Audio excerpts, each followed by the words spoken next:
live. Today, I have literally no plans. Go ahead and put these on. I've got a light that's extraordinarily bright behind my monitor. Uh, so we're gonna be having some sunglasses on for the stream. I do not know what all we're gonna do today. I do know that there's a few things that I wanted to cover. I'm gonna play some No Man's Sky, and I'm probably going to listen to these two videos. Moppin's Dishonesty Exposed, and Unruh vs. Moppin Muting Coward Edition. But I can do all that while I play. Hooray! I am going to... general options.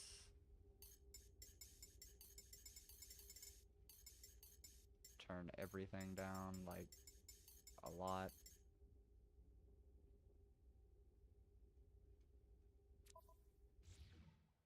Cool. So, let's get this one started. I've seen this debate a few times, and it's honestly full of fucking dog shit. Neither person here is the good guy, if you will. So. Hey everybody, welcome. So today we are going to have a very special guest, Jason Unruh. It's going to be somewhat of a debate, so this should be fun. So hit the like button, hit the subscribe button, hit the notifications bell. Tweet this out. It should be a debate, an interesting discussion, something like that. So I'm going to put on the opening credits, and then we'll bring on Jason. American century. I say that the century on which we are entering can be, I could not see. Sorry. Be the century of the common man. A radical redistribution of economic power. I mean, we know that racism is just a byproduct of capitalism. Everything would be all right if everything was put back in the hands of the people.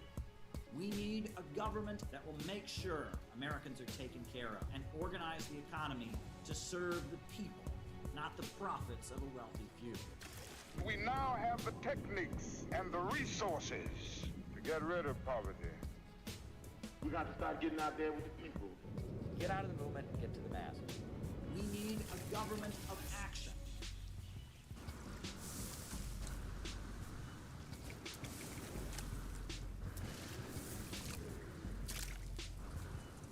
All right, everybody. Thank you very much, and welcome, Jason. How you doing? I'm fine, thank you. Great. So I guess the first question I wanted to ask you was shortly before this debate, I think you were unhappy that I referred to you as Maoist rebel Jason Unruh. What would you like me to call you? Jason Unruh, as you have always called me for years. Okay, so you don't want Maoist rebel in front of your name?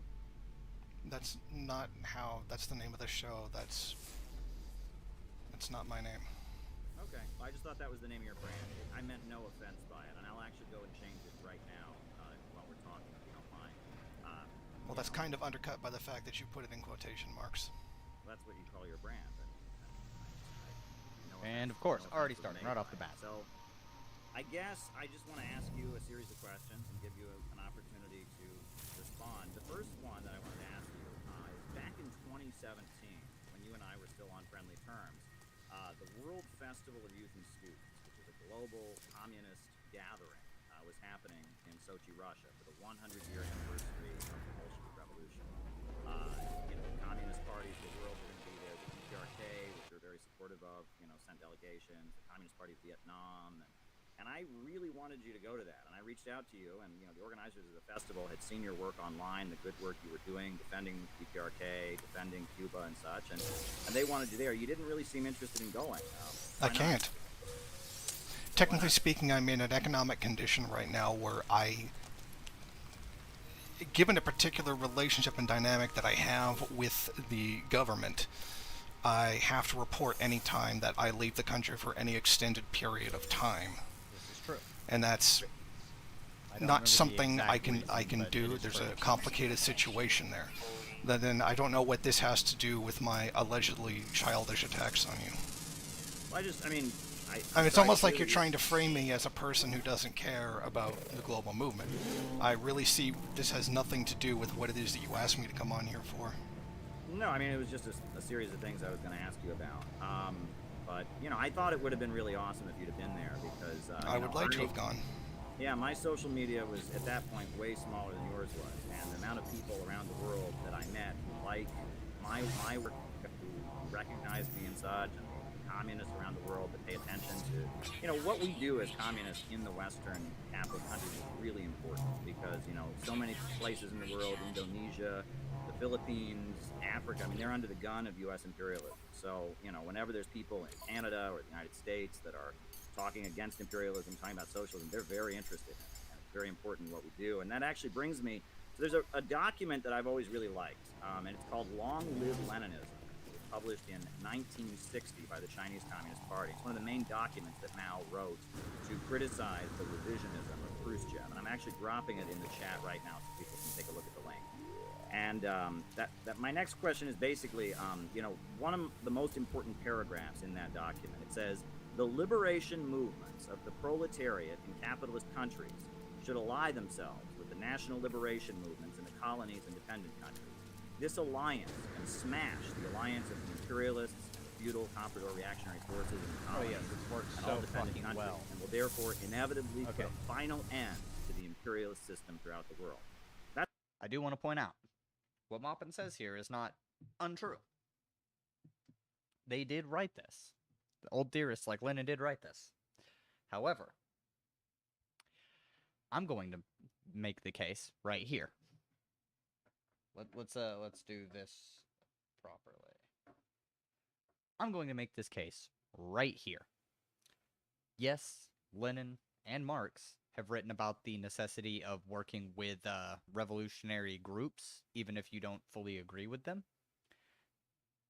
However, I will point out, A, Marx did not holistically say that you work with literally every group. He did mention that there were cases where you don't work with every group who is protesting the fucking state. Lenin, while citing Marx a lot, betrayed literally every principle that he said he stood for. The workers' councils that were set up to give the workers actual political power within the USSR were fucking demolished, and as a part of that, the anarchists were protesting it against that, and they were, kind of Lenin went gamer mode on the anarchists as soon as they started protesting. He called them counter-revolutionary when they were trying to defend aspects of the revolution that they actually liked, such as the workers' councils. Actually, almost exclusively the workers' councils. I mean, they protested the formation of the USSR as it was because they didn't want a state, because, anarchists are actual lefties and Marxist-Leninists are fascists in disguise. So while Maupin is technically correct that Lenin did say that, yeah, you're supposed to work with these groups, Lenin is not somebody that I fucking trust. Not one bit. Sorry about the cuts back and forth between everything. I am, A, I don't have dual monitors, and B, I'm trying to make sure that my game sound isn't overpowering the actual conversation. That's what I view my work as doing, trying to align the working class movement in the United States with the people around the world that are struggling against U.S. imperialism. What are you trying to do for that end, to achieve that? What makes you think America is an ally of these things? The problem lies in what America is, what it has always been, and what, as long as it's America, what it will always be. Whatever vision of America you may or may not have with what it is that you want America to become, that is not what America is. And if that were to be achieved, it would no longer be America. It would no longer be what it is. Now, this is also a very dumb I'm asking you, though, what are you trying... I'm gonna say, that's a very, very dumb point from Unruh. Yes, America's a certain thing right now. However, as long as the people living here and the general values of the country remain, well, American, then I do not foresee a circumstance where America as a concept is gotten rid of, at least currently. once we can abolish nation states, then yeah, America, fucking gonzo.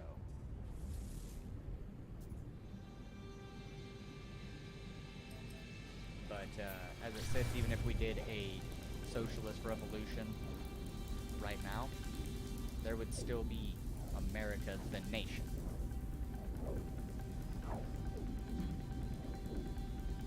And I'll point this out because Russia went through a revolution under Lenin, and it became Soviet Russia.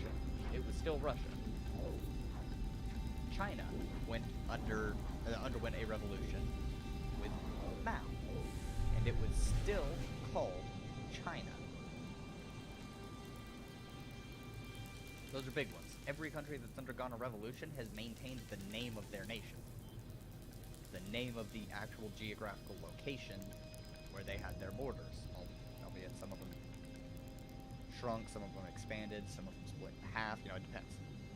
But the overarching point is, no, if we were to change America, if anarchists got their way, if anarchists got their way, then no, America wouldn't be around.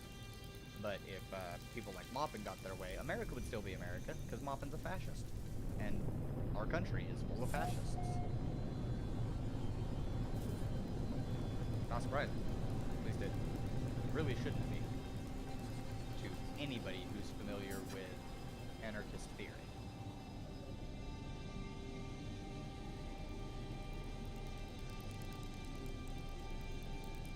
Maupin is a bootlicking statist.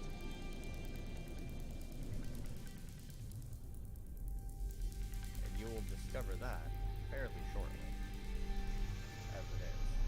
What the ever-living fuck is that? No clue.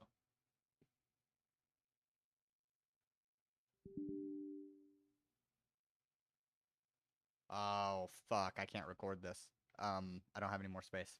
To accomplish in aligning the liberation movements of the proletariat in the capitalist countries with the national liberation movements around the world.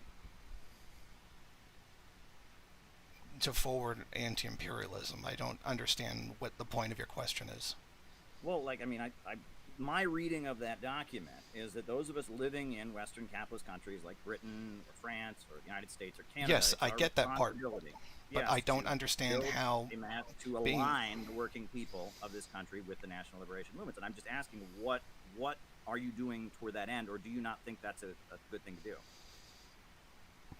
It's funny how this has turned into a criticism, and I will answer your question. I will answer your question. It's interesting that you wanted to talk about my quote-unquote childish things about you. Yeah, it'd be great if you actually did get to that instead of trying to turn it into something where you grill me.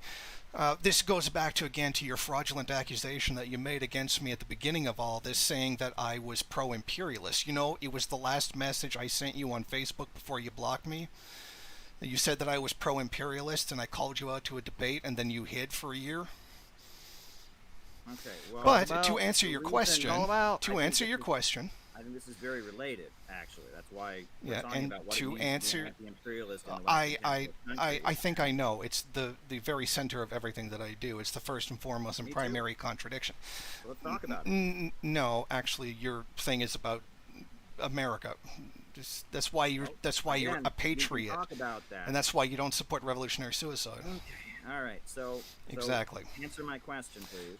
By allying myself and pushing I'm answering it right now. By pushing the idea of anti-imperialism and not supporting the substance of what America is, not just what America in the form that it takes, but the very substance, the very soul of what it is and what it was founded upon, opposing that, to push an anti-war sentiment, a real one, not a, Trump thought we shouldn't go to war, but it's nonsense because it still went on. Regardless, by pushing the anti-war sentiment, the anti-imperialism, by allowing people to see what the damage that's done by imperialism, and more importantly, to have them understand why imperialism is a natural product of capitalism and why it can only ever be something that it produces. There's no way getting around it. Well, as far as Trump, I called out Trump for his criminal murder of Qasem Soleimani, the leader of the Islamic Revolution. And Trump brought us to the brink of World War III, and he talked kind of anti-war on the campaign trail, but his presidency was an absolute disaster. I didn't vote for him the first time, didn't vote for him the second time. Now, that said, I mean, in some ways you might be able to argue he's better than Biden, but he still sucked. He's an awful president. So, I mean, as far as that, but I guess my question is, if we're trying to get working people in the Western capitalist countries to see people around the world struggling with U.S. imperialism and struggling against Canadian imperialism or French imperialism or British imperialism, you know, to see the people around the world struggling against imperialism as their allies, how do we do that? I literally just answered that. So by telling them about it, like making them feel guilty? No, by showing them what it is that it's doing. That when they go to war, this is what happens. When their country comes up with another lie and another justification for going to war, these are the consequences. The consequences for the people of these countries. Yes. But you don't think linking it to what these evil corporations, the same corporations tied into wars around the world, do at home, you don't think that's a good thing to do? I don't necessarily see the exact importance of that. I explained, as I said, to link it to capitalism and why it can only ever do what it does and why the system needs to go. Well, I mean, I look at the fact that, you know, the same corporations that manufacture tear gas that was used against police brutality protesters in Ferguson, Missouri, manufactured tear gas for Israel. That the police department of St. Louis, Missouri is trained in Israel. I show that that is a way of linking what the Palestinians are struggling against with what the black people of the United States are struggling against by making this, you know, common bond, or showing that, you know, the big oil companies that... Okay, notice. He's talking about companies that, you know, like companies manufacturing shit for Israel and police training in Israel. And then, you know, this one I think he's a little off on because he says oil companies that have kept Nigeria poor for centuries. They haven't. It's been a long time, but it hadn't been centuries.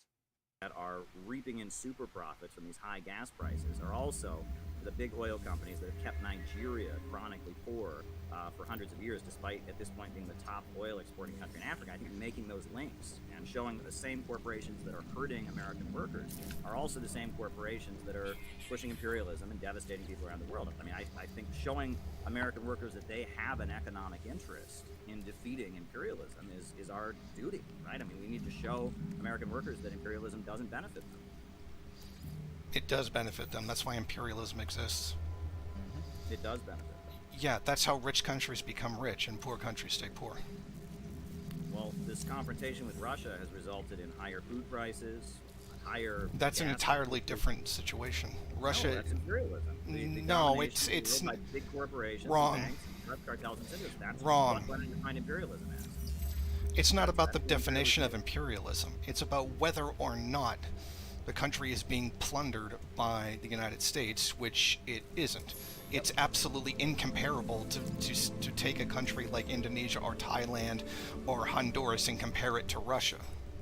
That's simply ridiculous. That's an inter-imperialist. I'm not. I am. Comparing it to what is going on I in am. the United States, that the same big corporations that are pushing a Yeah, confrontation and I just with answered your Russia. question as to what the difference is. Yeah, all right, okay.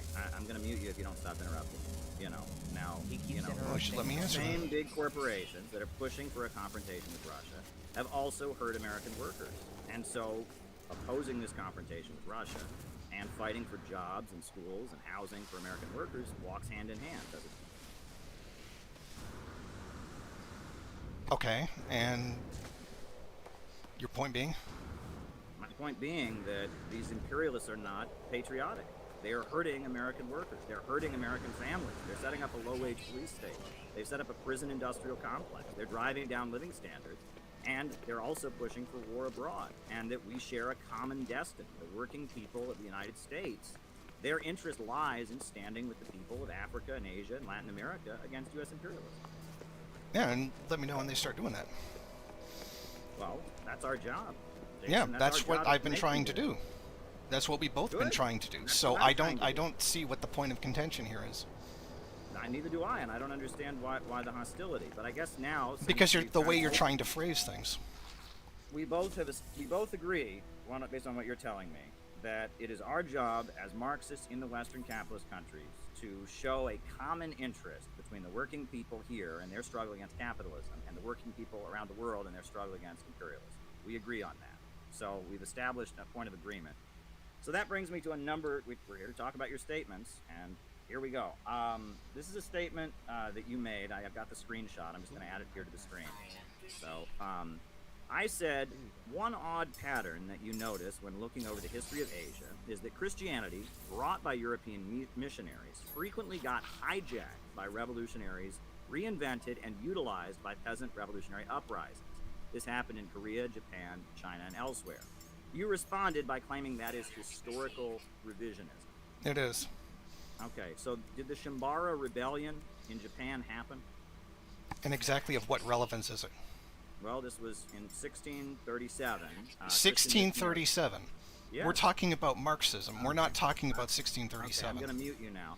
In 1637, the people of Japan Typical coward. had an uprising. The peasants had an uprising. After being Ooh, he converted is to a coward. Christianity, they built a revolutionary army to fight against feudalism. And they fought against feudalism. It was a huge civil war. It was a big, well-documented moment in Japanese history that after Christian missionaries had brought Christianity there, revolutionary forces tweaked it and changed it and made it their own. It wasn't the European Christianity. They, as I said, they hijacked it. And they led a revolutionary uprising against feudalism in Japan. You claim that you have some evidence that this is all a hoax, this is a historical fraud, so please go ahead.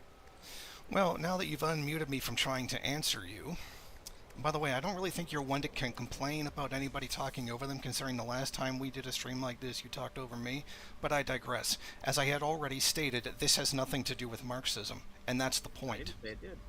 I just said this is an odd historical pattern. Yes, when you were doing this, justifying Christianity, being a Christian communist. Yes, you did, because it was at the same time that you were doing that. Also, there was the Taiping Uprising of 1860 So you've muted my mic again. 1861, 30 years before Mao. Yeah, it's absolutely fucking ridiculous how often Moppin mutes Unruh. Like, part of the reason I don't do debates is this dumb shit. I fucking despise that. He's just like, oh no, I'm literally just going to make it to where you cannot talk, and if you have anything to say about it, I'll just tell you that you're whining and say you rage quit whenever you leave because, you know,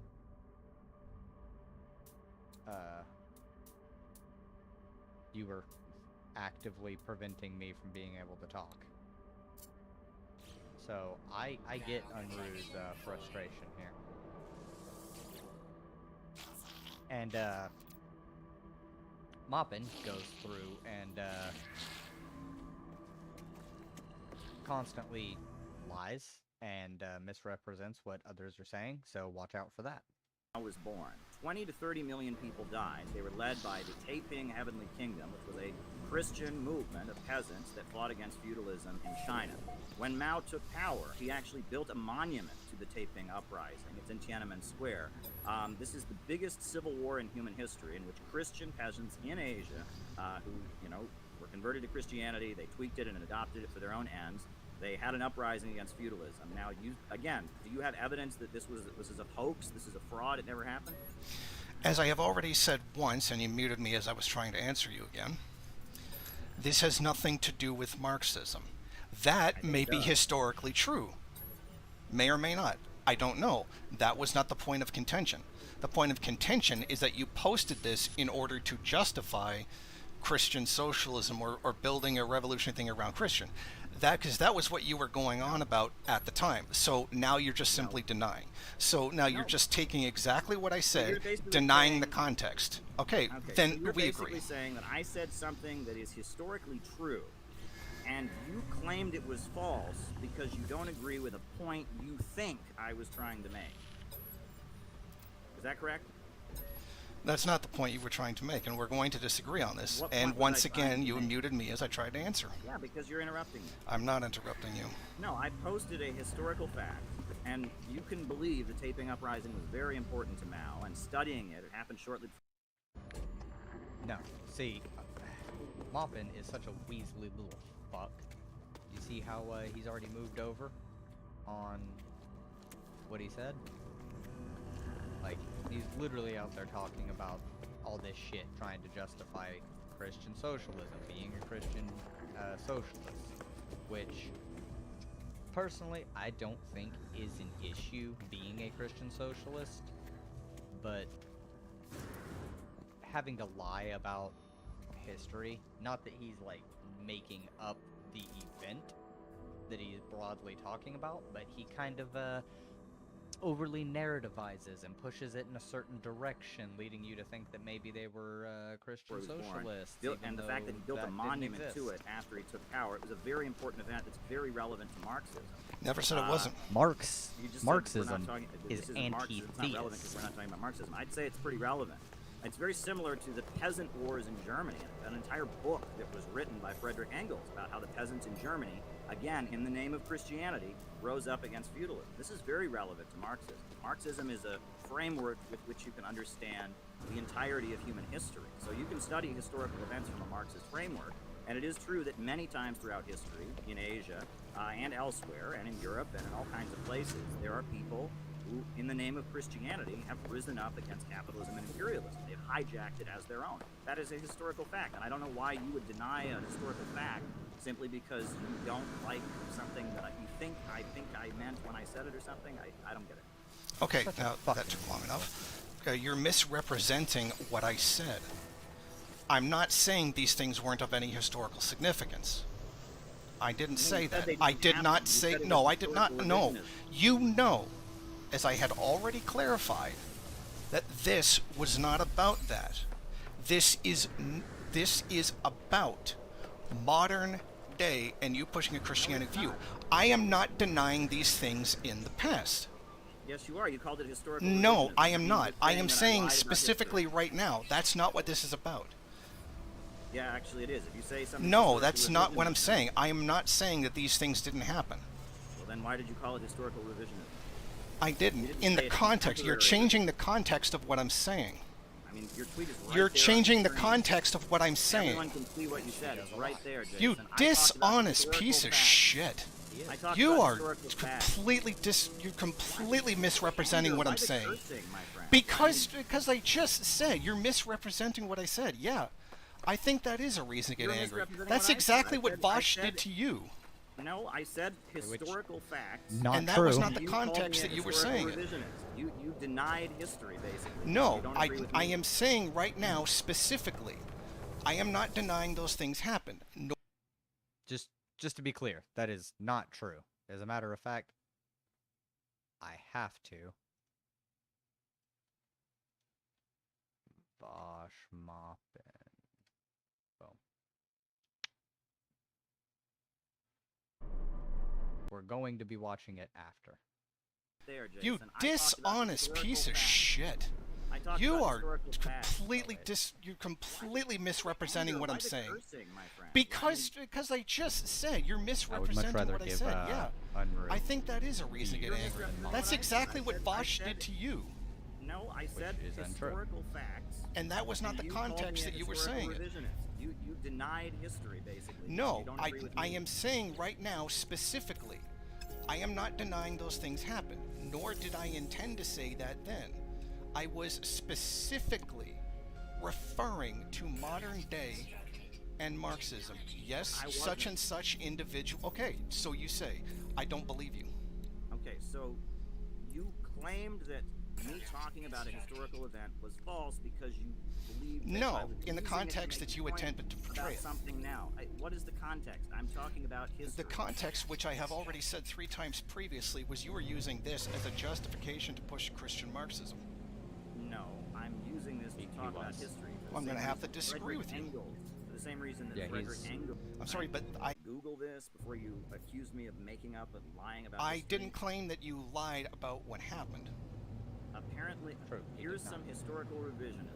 Apparently, Christianity Yeah, was communist, not in the everything, context that you were trying to spread frame by it. murdering and raping missionaries, which I didn't say. I said it was hijacked and utilized. And also, South Korea was the only predominantly Christian country, not others. The magic of Mom.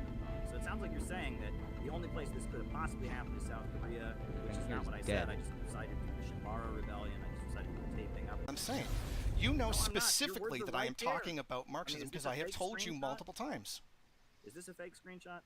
No, I didn't Okay, claim it so- was. So I'm not lying about anything. Yet said. you I are got your lying. words right.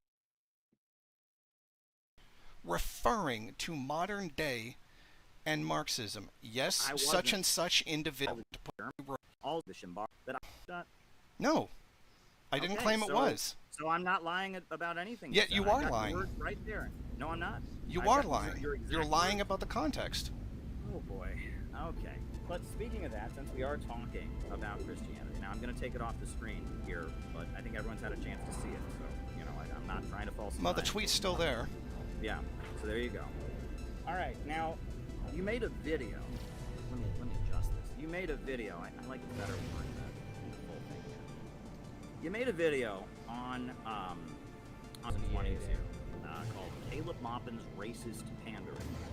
And Yes. at 5 minutes and 3 seconds into the video, you referred to this book, Jesus is a Socialist, that I published. And you claimed that in this book I advocate a theocracy, and that I say that people that that people are commanded by God to follow me. Can you tell me what page that's on? Okay, now here's where all this really, really, really fucking dumb shit begins. So, Unruh is breaking down the overall substance of what Maupin says in the book. He takes the vibes out of it, essentially, and is giving his interpretation of what Maupin is saying in the book. And Maupin wants to go, oh, what page did I say that on? Well, of course you didn't say it on a fucking page, you dipshit. But Unruh connects all these dots together, and it makes logical sense what he's saying in this section. So, not a fan of Unruh, not subscribed. Yeah, get a third party moderator, so no one-sided muting. But yeah, Unruh is actually completely correct on his analysis of Maupin's intentions and the interpretation of his book. I feel personally. I got the book right here. No, So it's what not page- specific what page- wording. It's in the substance of what's being said. So is it all the quotes from Dr. Martin Luther King Jr.? Is that where you got that from? Now, can I answer that, or do I have to mute No, you? go ahead, please. I'm Oh, curious. Where okay. in this book? Okay, I ever cool. made that Now I'm going to answer. The substance in what you were trying to do, because what it is that you're trying to do is that Jesus would want you to be a socialist, which I find problematic considering that you would first have to show any evidence that he actually existed, but that's besides the point. And because you have is crowned entirely yourself irrelevant to the point, the yeah. savior by, say, the CPI, When did I do that? I will explain exactly how you've done that. Only the crowned CPI myself can the save savior. us. I'm trying to answer. Could you please mute yourself? Seriously, mute yourself. Yeah, I agree.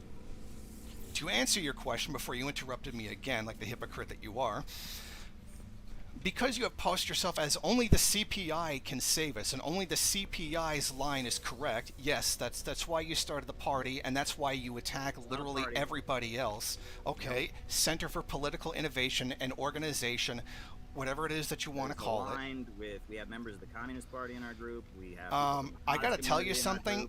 The Communist Party doesn't want anything to do with you. And frankly, neither does anybody else. All right. Okay. We're gonna. This is Okay, so now you're refusing to let me answer. Okay. So you're You talk, refusing to then let me I answer. talk. Let me answer. Go ahead and talk. Because you have positioned yourself as the savior by using this, and then saying, I'm Christian, and Jesus would want you to be a socialist, therefore, you gotta follow me. Because other people really aren't pushing the Christian Marxism. That's what you're doing. You're appealing to people, telling them that, oh, I want God, or pardon me, God would want you to do what I'm doing, and I'm telling you it, so therefore you follow me. This is very similar to how a reverend or a priest acts. That's what I mean. And I love the obnoxious faces. That was exactly like Bosch did. It's done? strange that you're just acting like him. Yeah. Okay. Well, you're using a very common logical fallacy called telescoping, where you're saying, well, you said this, and this means this, and this means this, and this means this, and No. this means this, so therefore, and that's not the case.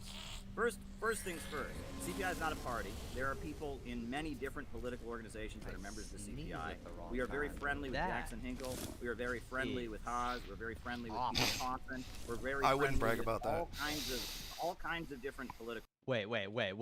members of the CPI. We are very friendly with Jackson Hinkle. We are very friendly with Haas. We're very friendly with Peter Coffin. We're very I wouldn't friendly brag with about that. all I wouldn't either. Oh my god. Thank you, Unroot. He's just destroying Moppin. Like, it's ridiculous. But he was muted by Moppin at this point. Yeah, I wouldn't brag about being fucking friendly with Haas, Hinkle, and Peter Coffin. They're all fucking stupid.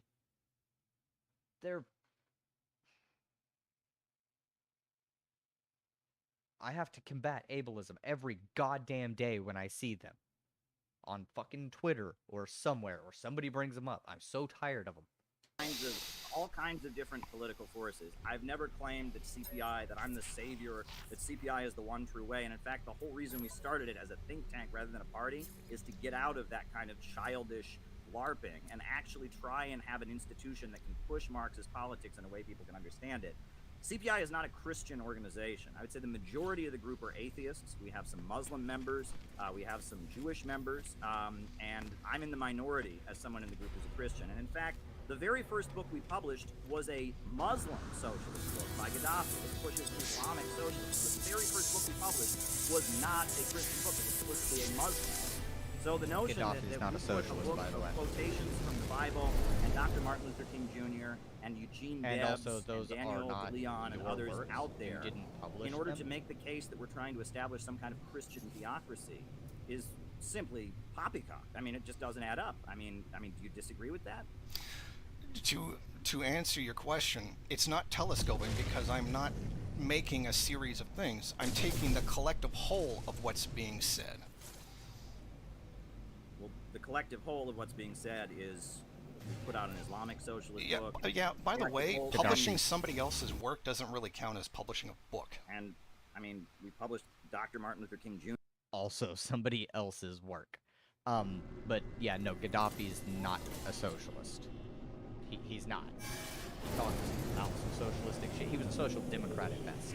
When you're in here, the majority of our organization are not And- Christians. And a downright monster. And yet you I'm keep wrong to unless say- but again, when I made the criticism, you were at the time pushing the whole Christian socialist thing. So what? And there are Muslims in our group. That's who push the how it's socialist relevant thing. And to there are that atheists in our specifically. group who push Oh, and the you're not letting me atheist answer. thing. I mean, and how do you get from that I think I'm the savior? Because I quote the Bible and make the case. That Okay, for can I Christians, answer that? You shouldn't support Oh, capitalism. okay, so How no, in the you're not going to world let me do you get answer from that. Nope. Okay. How in the world do you get from course that he's I not. think I'm the savior? Because the way you've positioned yourself within the organization, not to mention as well as the fact, as was adequately demonstrated by Yankee Tanky, the amount of whatever Moppin says is true, whatever Moppin does is right, and there's no room for anyone to disagree with you. So plenty of you room have to set yourself up in that way. Yeah, well, that's just utterly false. And, No, you know, that's I not don't false. think- Yes, it is. I'm sorry, does he have a grudge to pick about something else? Is he lying? Who? Yankee Tanky, you remember he was the person who left your organization I'm then not came out gonna- against you? I'm not. First of all, most of what was put out there was personal grievances he had with another member, which I'm not Nope, even going to it was address about because many Moppin are not himself. really relevant. And second of all, a number of his videos have been removed, which is probably an indicator that he no longer wants that out in the public sphere and no longer stands by such comments. So I'm not going to indulge in Or you anything threatened him. further. No, I didn't. I don't know that you did, but I wouldn't put it past you. You just said I threatened somebody. And I now said, you're- or you threatened him. Okay, all right. Wow, this is really great. So based on the fact that I talk as a Christian socialist and I put out this book after publishing a Muslim book, after publishing a number of other writings in a majority non-Christian organization, you, based on that, claim that I believe to myself to be the savior. No, Right? you You're don't calling believe me- yourself to be. You're accusing me of being David Koresh. You're accusing me of being Reverend Sun Young Moon. Yes. Some kind of like You are. insane. I believe you used Shut the the term fuck up. cult. all based on the fact that I put together a book of the writings of Dr. Martin Luther King Jr. Do you think that other people watching might think that's a little nuts? No, because the way you've positioned it is that if you disagree with you disagree with Jesus. No. Yes, that's literally the whole Jesus point of it. existed in thousands of years ago. I'm using this book to make a point that the idea, which is widely believed among normal people in the United States, that Christianity and Marxism are complete opposites. This is wrong. And that if you're a Christian, you can be a socialist. And in fact, there's many things in the Christian teaching that overlap with socialism. I think it's important that we put books out this. When we published this, there was a member of our organization who's from a Southern family. He bought 25 copies and gave one to every single member of his family. He said, I've been waiting for socialists to publish this kind of material. There are people who got this book and they said, I have been waiting for this for years. For years, I have felt like I can't talk to members of my family about socialism because they have this religious block. They say, oh, socialism's anti-God. Thank you for publishing this. I have gotten so much positive feedback for pointing out that the Christian religion and Marxism are compatible, and I don't see this as trying to frame myself as the savior of humanity. Maybe you got this book confused with another book or something. I mean, did you read this book? Yeah, I also liked the original version by Charlotte Schnook better. Who? Charlotte Schnook, the one who actually collected all the quotes that you used in the 90s. Who? The one that you plagiarized your book from. Who did I plagiarize from? I've said the name Charlotte Schnook twice. Who? What? Who? No, what? You want... You accuse me of other things? You bring up... What? Schnook? Who's Schnook? What is a book? Plagiarize? What does that even mean? What? What is plagiarism? Who is Charlotte Schnook? Jesus? Who is Jesus? Socialism? What is that? That's mopping right now. Every fucking time somebody calls him out on something. What? Who? What? No, what? Who? What is this? What do you even mean? How could that even be the case? Okay, and he's going to go on some bullshit here too, bloviating about, oh well, we decided not to include these bits and blah blah blah blah, so it's not plagiarism. And it's like, you left out some shit that she talked about, that Charlotte Schnook talked about. It's still plagiarism if you only take part of it. And how did I plagiarize from her? Well, literally the basis of what you're saying, how it's Christianity is compatible with her. It was from her atheist writings in the 90s. I believe it's from a lot of other people said it before she did. That's a very widely common thing to say, right? If you go back, there's a long history of Christian socialist movements. In fact, and yet the organization is so very, very close. Regardless. I think, we quoted from the same Bible, if that's what you mean. Yeah, I did compile these quotes from the Christian Bible. So, I mean, she probably used the same quotes as I did. But, Keaton's in the chat. He compiled the quotes. He helped me compile them. I had other people go through them. I'd be curious to look at Charlotte's book and see if she used similar quotes. But I didn't plagiarize from Charlotte. Did she have Martin Luther King Jr. in her book? Yes. Oh, she did? Can you have the title of this book that I allegedly plagiarized He already from? answered that. Just Google Charlotte Schnook, Schnook. Jesus was a socialist. Okay, well, all right. So let's pull it up here. I'm going to. How do you said Schnook? SCH. SCHNOOK. Yeah. Jesus was a. I know because I know her personally. Oh. Okay, so she had the same title. I see No, I didn't. Fire came up. Jesus on economics, Luke 12. Do we have Luke 12 in here? No, I'm just looking. You're saying that basically because I used the same quotes from the Bible that she did, that somehow this is plagiarism. Seems very much like it to me. Okay, well... And he goes on to mention later that the organization is pretty much the exact same. It's like he just ripped the website and excluded some stuff. You should keep claiming it's your work, but there's nothing original in there. Seeing Jesus on war, we didn't use that quote. I'm seeing Jesus on public prayer. We made a decision not to go there. I see Jesus on punishment. We didn't go there. And I'm also not seeing a book. I'm seeing angelfire.com, Cello, Fantails, Jesus, the Socialist HTML. I'm not seeing a book. Yeah, it's from the 90s. It was a very small. Yeah, but book. It would be used. I don't see it on Amazon. It's because it was was- published in the 90s in a very was- small atheist group. Was Jesus a socialist? So you can't find my books on Amazon either. It doesn't mean they don't exist. Yeah, but I'm not understanding. So you're alleging that because we use the same verses from the same Bible, that somehow we did that. And I just read you that at least on the Angel Fire, she's using completely different verses and making completely different points. She's making mostly And the I'll same drop the points. She link in just the has chat. points that You you're can not look making. You can look at Schnook's work here, and you'll see that she talks about punishment. We didn't decide to go there. She talks about public prayer. We didn't. You go do there. talk about the same I'm ones. She gonna talks drop about it in ones the that chat. you This didn't. is what you're alleging that I'm plagiaring from. I'm posting the link. This is all I found from Miss Schnook, and it's in there, and people can look at it for themselves and judge whether or not this is plagiarized. So there's the link. People can look. People can take a look. You know, folks, click on that link. Jason is claiming I copied that link, and you've got this book right here, and people can decide for themselves whether or not I'm using it. Now, I don't see any quotes from Martin Luther King Jr. on this page of Charlotte Schnook. You're claiming there's a book that was published that also contains quotes from MLK? Is my understanding, yes. Okay. Well, I haven't read the um, book. The book can't really be found. But you haven't read the book. Well, no, because it was a very small published So how do you know I thing. plagiarized from it? Because it's basically ripped from the website, too. No. There's many places. If you type Christianity and socialism, you can find these quotes many, many different places. The Bible's been around for a long time. And many of those are directly plagiarized from her work as well. What, the Bible is plagiarizing her work? No, dum-dum. You know that's not what I said. I know. I said those other people that have used them. I think anybody who would look through the Bible and try to, make a case All that right. the overlap between Christianity and socialism is probably Of course going there to is. discover this. Is this any better? We're gonna find out here in a moment. Because it was a very small So published how do you know I thing. plagiarized from it? Because it's basically ripped from the website, too. No, there's many places. If you type Christianity and socialism, you can find these quotes many, many different places. The Bible's been around for a long time. And many of those are directly plagiarized from her work as well.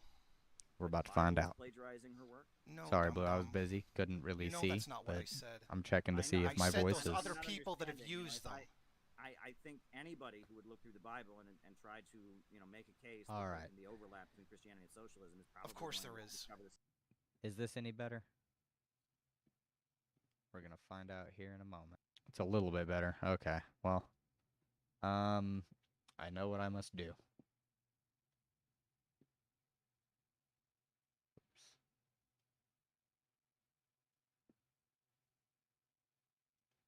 Okay. Is with the limiter off, how's that? A little bit better, hopefully. Have used them. I think anybody who would look through the Bible and try to, make a case All that right. the overlap between Christianity and socialism is probably Of course going there to is. discover this. Is this any better? We're gonna find out. Ooh doo doo doo doo doo doo. Okay, well, I know what I must do. God, is it really that far behind? Holy shit. Okay. Is with the limiter off, how's that? A little bit better, hopefully. Alright, well, it's a little bit better, but not too much. So I guess we take the noise suppression off, maybe? And we'll find out here in a minute. Same quotes. And I'd be curious now, if she quoted Martin Luther King Jr., you might have a case to make. But you said you haven't even seen this book. Because the You book is haven't out of even print. seen- Yeah, but you haven't even seen it. So you're claiming I plagiarized from a book that you haven't even seen. No, I said from the website. I specifically just said okay, so you're A little bit better. Alright. Well, it's a little bit better, but not too much. We're changing up again. So I guess we take the noise suppression off, maybe? And we'll find out here in a minute. same quotes. And I'd be curious now, if she quoted Martin Luther King Jr., you might have a case to make. But you said you haven't even seen this book. Because the You book is haven't out of even print. seen- Yeah, but you haven't even seen it. So you're claiming I plagiarized So, from are a we book good? that you haven't even seen. No, I said from the website. I specifically just said that. Okay, so you're Do do do do do do. Well, it's a little bit better, but not too much. We're changing. I think we're good. Okay. You're claiming I plagiarized from this website, which I will post in the chat again, which makes points that we don't make, which... Of yeah, course is not, probably because you didn't similar cover quotes. everything that she did. Yeah, and we're making different points than she's making. And we're, yes, quoting No, the you're same making Bible, many of the same but we're points. She's making- just made some that you didn't. Yes, because we're quoting the same Bible, Jason, and we're trying to make the I same know. case. I went to You haven't Catholic even read the school for book. 12 And a few years. minutes ago, you said there were quotes from Martin Luther King in it, and now you've admitted you don't even know about that. So you just lied. I know on because it. I talked to her. She said she put it in the book. Okay, I know well, Charlotte Schnook I'd personally. like to see this book. I'd like to see this book. You know, I mean, did she have an essay by Keaton Mansfield in there? Did she have the Eugene Debs essay that we included? No. Okay, because I'm not. Okay, I'm not I don't familiar with see that. why his essay You know, has anything to do with we it. did at the first draft of the book. We included the full Beyond Vietnam speech by Dr. Martin Luther King, but we discovered that we couldn't republish that because it's copyrighted. So we had to chop it up into quotations. So we did that. We used some different quotes from Dr. Martin Luther King Jr., but, you know, I really, so we've gone from I think I'm the savior because I published this book to I'm... No, you're oversimplifying plagiarized it. this book. I mean, you know, what have I been called so far in this debate? Piece of shit, dumb. Where's the anger coming from, Jason? Can you tell As that I have to me? already answered that question, you know that I wasn't referring specifically, like when I Well, said where's the people, anger coming when I from? said The other way- people, because you're a liar. How am I a liar? Because you're a narcissist and a goddamn narcissist. fascist. How am I a fascist? Oh, you mean aside from being the ally of Alexander Dugin, aside Dugan's from... not a fascist, and I'm not his ally. So I'm yeah, neither- Alexander Dugin is... Okay, so I want to point out, right here. Moppin keeps muting Unruh when he's answering questions. When Moppin cuts in and cuts him off, he'll mute Jason and then just bloviate and fucking talk out of his ass for a few minutes. But he is currently actively interrupting Unruh, and Unruh doesn't have the ability to mute him. So, or he's just unwilling to at this point. So it shows a difference between the willingness to engage in discussion, pushing back against your ideas. It's not like they were unable to get words in over each other. They've been able to speak perfectly fine.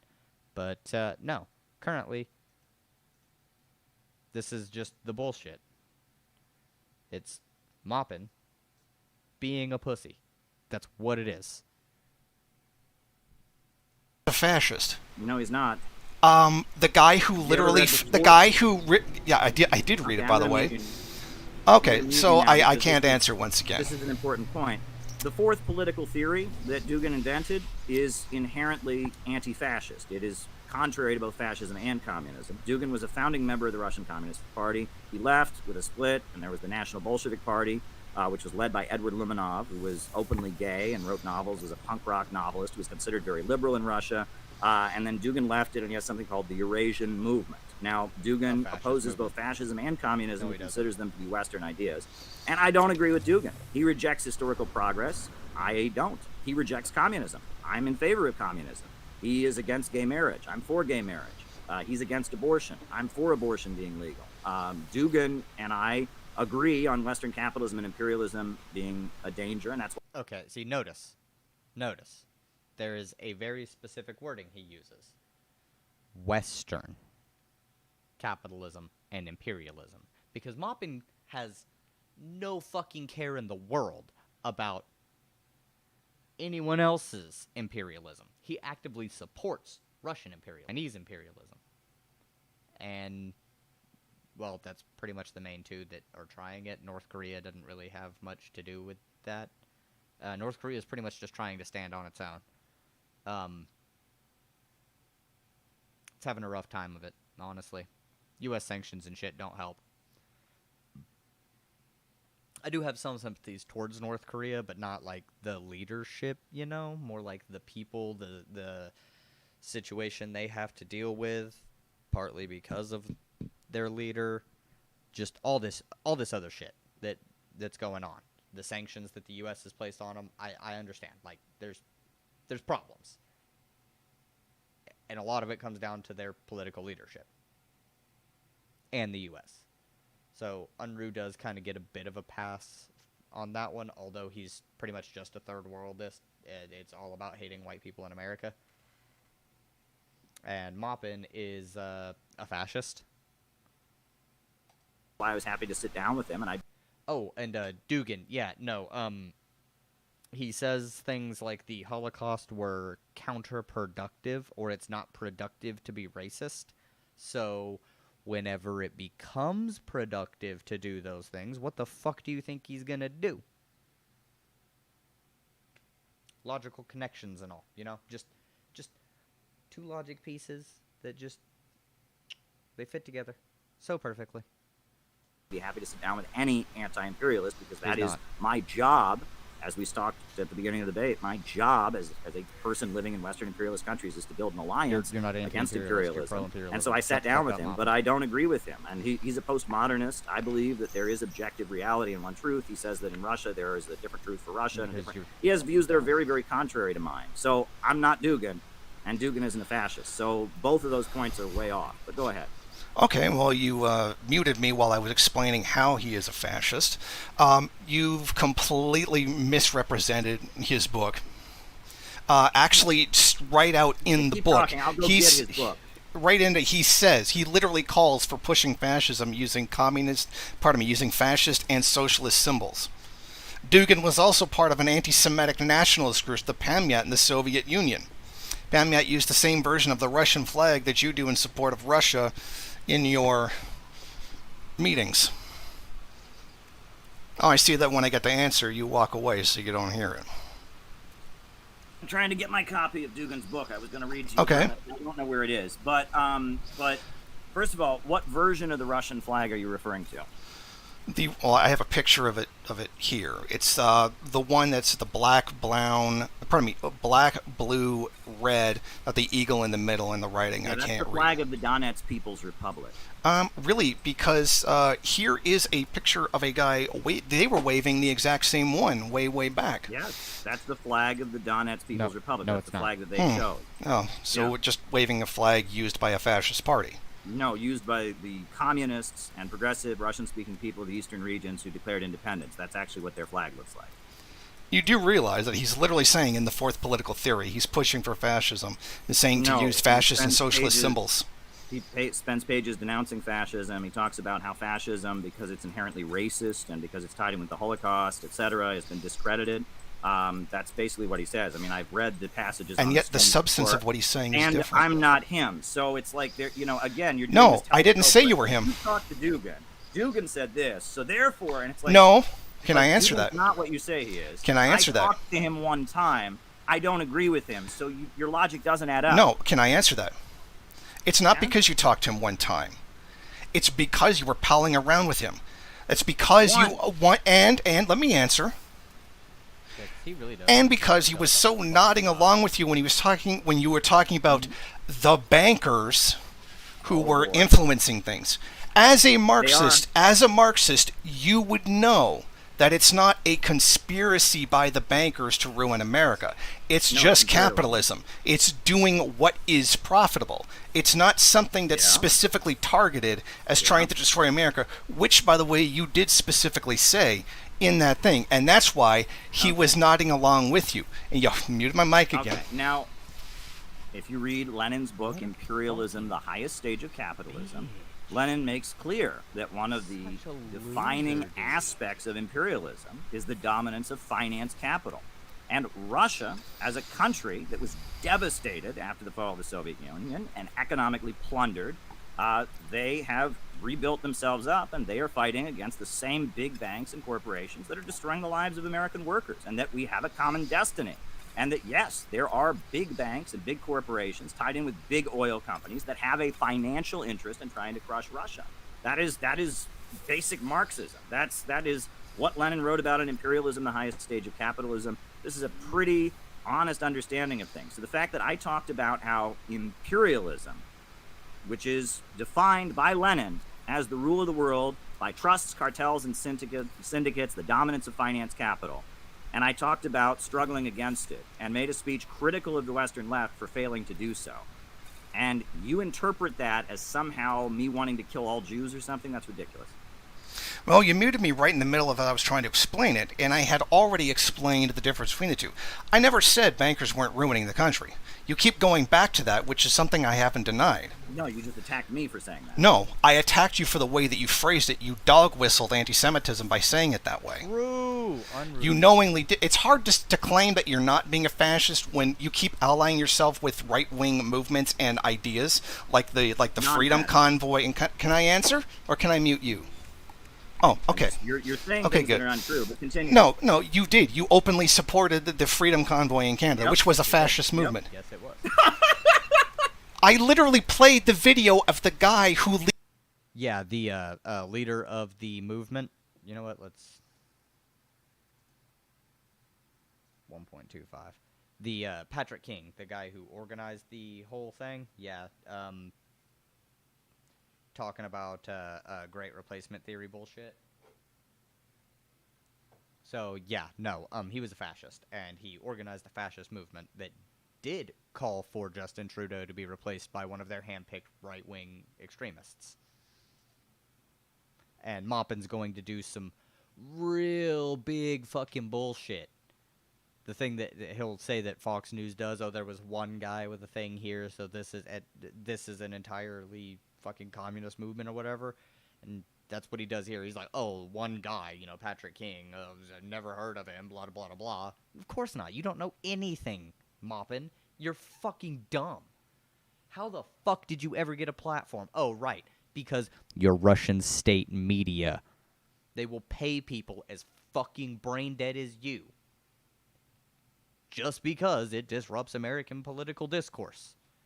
That's all you are here for. You are a disruption to everything you do, or are trying to do. Everything anyone else is trying to do. You are just a disruption. You're a bad influence on it. You fuck things up. You are not good for any movement. Fuck off.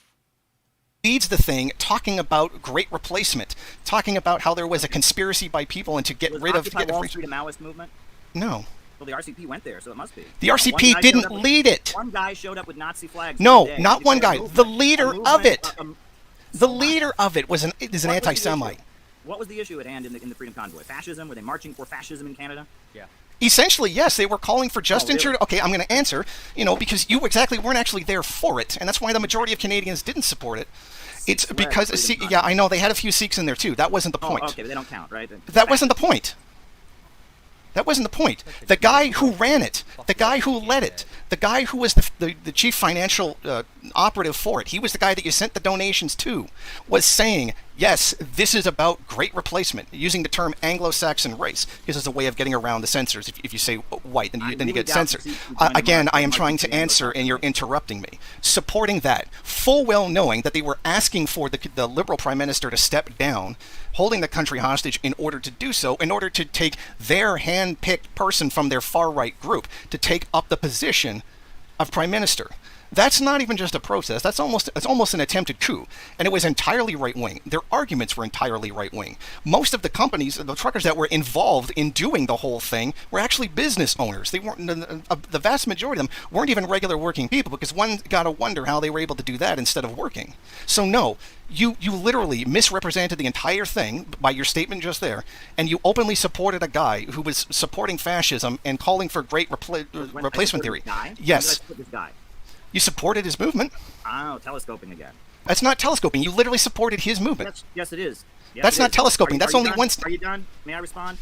All right. So you're claiming that because I supported a movement of truckers, of which one leader you claim, I mean, I haven't seen the evidence, you claim that he's saying all these things about the Anglo-Saxon race. Because I supported a movement that had a guy in it, therefore I'm a fascist. So we've gotten to I sat next to a guy who's clearly not a fascist, and I must be a fascist, even though I disagree with that guy who is himself not even a fascist. To I support a movement of people around vaccine mandates and other issues, that there was somebody in it that you claim he said something, which people play this game where everything's a dog whistle and all of that.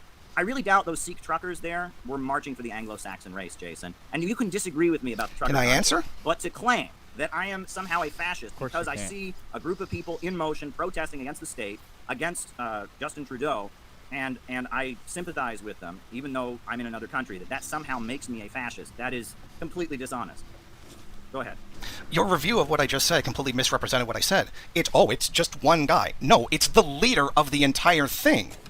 He did say those things. The videos of him talking are not only available there, they're available on my channel as well. I uploaded them as an example of that. That was a fascist movement. It also was pushing, and it was also, Patrick King, that's his name. Okay, I've never heard of him before. You've never heard of the guy who ran the protest? Because I saw... Well, then you clearly don't know what you're talking about. I saw a group of people in motion around this issue of vaccines, and I felt that as a Oh, right, and he says, I saw a group of people in motion around vaccine mandates. I saw a group of people protesting the liberal state. Literally everybody protests the liberal state. Liberals will even protest the liberal state. What the fuck? So you support every fucking movement. Literally all of them. You don't bother to check on them. You didn't even know that they were fucking fascistic, that they were pushing for essentially fascism in fucking Canada with the trucker convoy. You didn't know that a majority of the people showing up there were business owners, not working class people. You didn't know who Patrick King is. You don't know anything. You just blindly support him. And then he's gonna come out and do this super shady fucking dumb bullshit where he's like, well, don't you think you need to go there and show them support but also try and change their backwards ideas? Well, you didn't fucking do that. Now, did you, Moppin? You just donated money to them. Communist, it is our duty when we see people in motion. Have you ever read the Communist Manifesto? No. It wasn't the people in motion. It was a nonsense claim that vaccines were some kind of conspiracy and that people were trying to. Saying was that vaccines are a conspiracy? I thought it was. No, they were pushing. They were pushing conspiracy. I am trying to answer you. They were saying more than one thing. He was saying more than one thing. It was about the vaccines, and they go, "Oh, they're trying to kill us with it," and then going on about replacement theory. I am trying to answer you. You are misrepresenting what I said. You misrepresent in reviewing what I say, and then say, "Well, what did I do wrong?" You are completely misrepresenting the fact that he is the leader. It wasn't just because you supported it. It's because this guy was in it. He's the leader of it. So his opinion of the movement and his running of the movement is kind of actually really important. The rest of Canada recognized that it was a far right-wing movement. It was getting money from the Conservative Party of Canada. That was published. Why are you supporting a far-right movement just because the masses want to do it, which it wasn't even the masses? The issue at hand was the vaccine mandates, was it not? That was part of it. Part of it. But if it was for the vaccine mandate, and it was solely for the vaccine mandate, then why were they asking for the Prime Minister to step down? Because Justin Trudeau presided over that and has been presiding over Canada not doing well and working families suffering, and the right wing has hijacked the anger that a lot of working people in Canada feel, just like they're doing here in the United States. And again, this movement really wasn't regular people. It was largely business owners. It was funded by right-wing extremist groups. By the way, the Globe and Mail, famous Canadian... No, of course you don't know about that. You don't seem to know anything. All right, well, okay, you don't know all the things that were put out in the Canadian media upon investigating now, it. And I'm going to mute you. Okay. All right. In the Communist Manifesto, this is what it says. In short, communists everywhere support every revolutionary movement against the existing social and political order of things. In all of these movements, they bring to the front, as the leading question in each, the property question, no matter what its degree of development at the time. Meaning that when working people are in confrontation with the state, and when they're out there rallying against the ruling class, that you support them. But you bring forward communism. You challenge the backward ideas they may be espousing as they do it, but you support them when they're in a confrontation with the status quo. That is my understanding. And we made a mistake. We should have done this with the Tea Party. And we should have done this with Occupy Wall Street. We should have done this with Black Lives Matter. If our job is to exist in the Western capitalist countries, to get working people to understand they have a duty to align with the people of the colonized world that are fighting for their independence, it should be our job to see working people who are in motion and try to get them to understand that they have a common enemy with the people around the world that are struggling against imperialism. So, not a Canadian, never went to a single one of these protests, but I saw a group of people rallying against Justin Trudeau, who's backed by the big corporations and banks and is the face of Canadian imperialism at this time. And I thought, okay, the issue is the vaccine mandate, something that even though I'm vaccinated, I'm opposed to. I think that supporting their right to be in the streets and opposing the government taking their money and shutting them down in a rather undemocratic and harsh way, I think that might be the right thing to do. And no, I don't agree with this Patrick, what's his name, who's the leader of it. And I don't agree with the one guy who showed up in the Nazi flag. But when people are in motion, it is our duty to go and support them and bring them away from their backward ideas towards socialism. They should be rallying for socialism against Justin Trudeau, not for this. Do you hear the dishonesty from this man right here, Caleb Maupin? You didn't even bother to look into their overall goals. You didn't go to their website. You didn't know who Patrick King was. All you did was send them money. You didn't ever try to change their backward ideas because secretly you agree with them because you're a fucking fascist. Right-wing stuff. Do you agree with that? That quote isn't the problem. I'm not disputing what is said there. I'm disputing in what the truckers were. They were not a revolutionary movement. Nope. They were a bunch of conspiracy theory nutbags who were overwhelmingly supportive of QAnon, who already believe that Canada is a socialist country and that Justin Trudeau is a communist because allegedly son of Fidel Castro. That quote I'm not disputing. What I'm disputing is the substance of what the truckers were and what they were doing. So you don't feel you have any responsibility to change what they think? You don't think sure that when there's a group of people that are in a confrontation with imperialist government who have backward ideas, you might have a responsibility to go to them and get them to... Again, he's bloviating and talking out of his ass because he literally didn't do anything he's saying here. He didn't go to them. He didn't try and change their backwards ideas. So, Caleb can, fuck right off. change how they see things? If you think that's what you're doing, you're insane. Caleb Maupin, that is. I don't want my my roommate to watch this later and think I'm talking about him.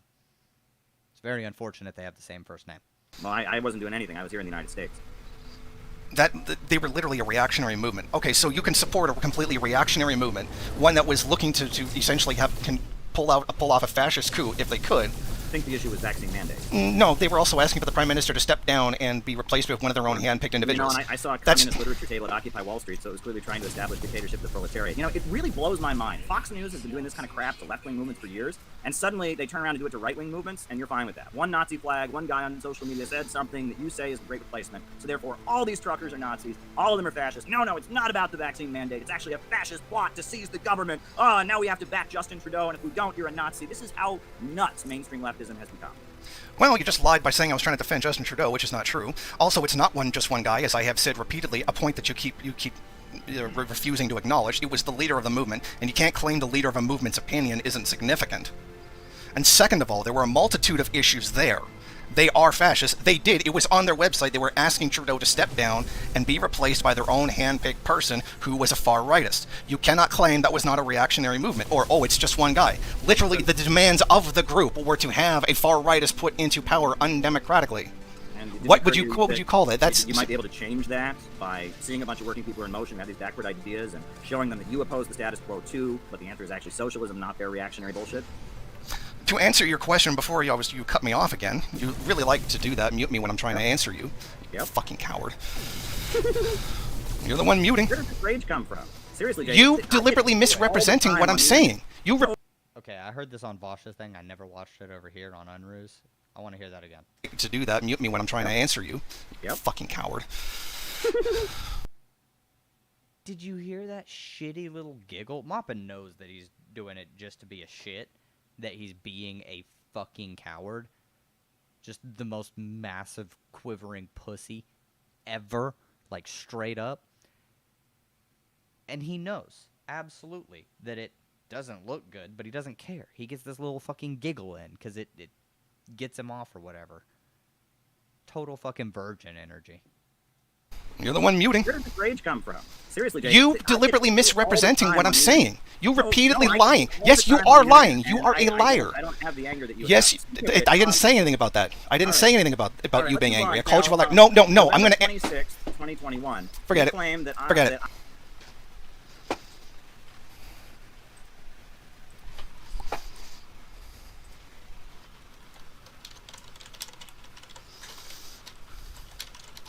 Yeah, okay. So he says his internet cut out, but he did actually leave. He just keeps getting fucking muted every time he's trying to goddamn answer.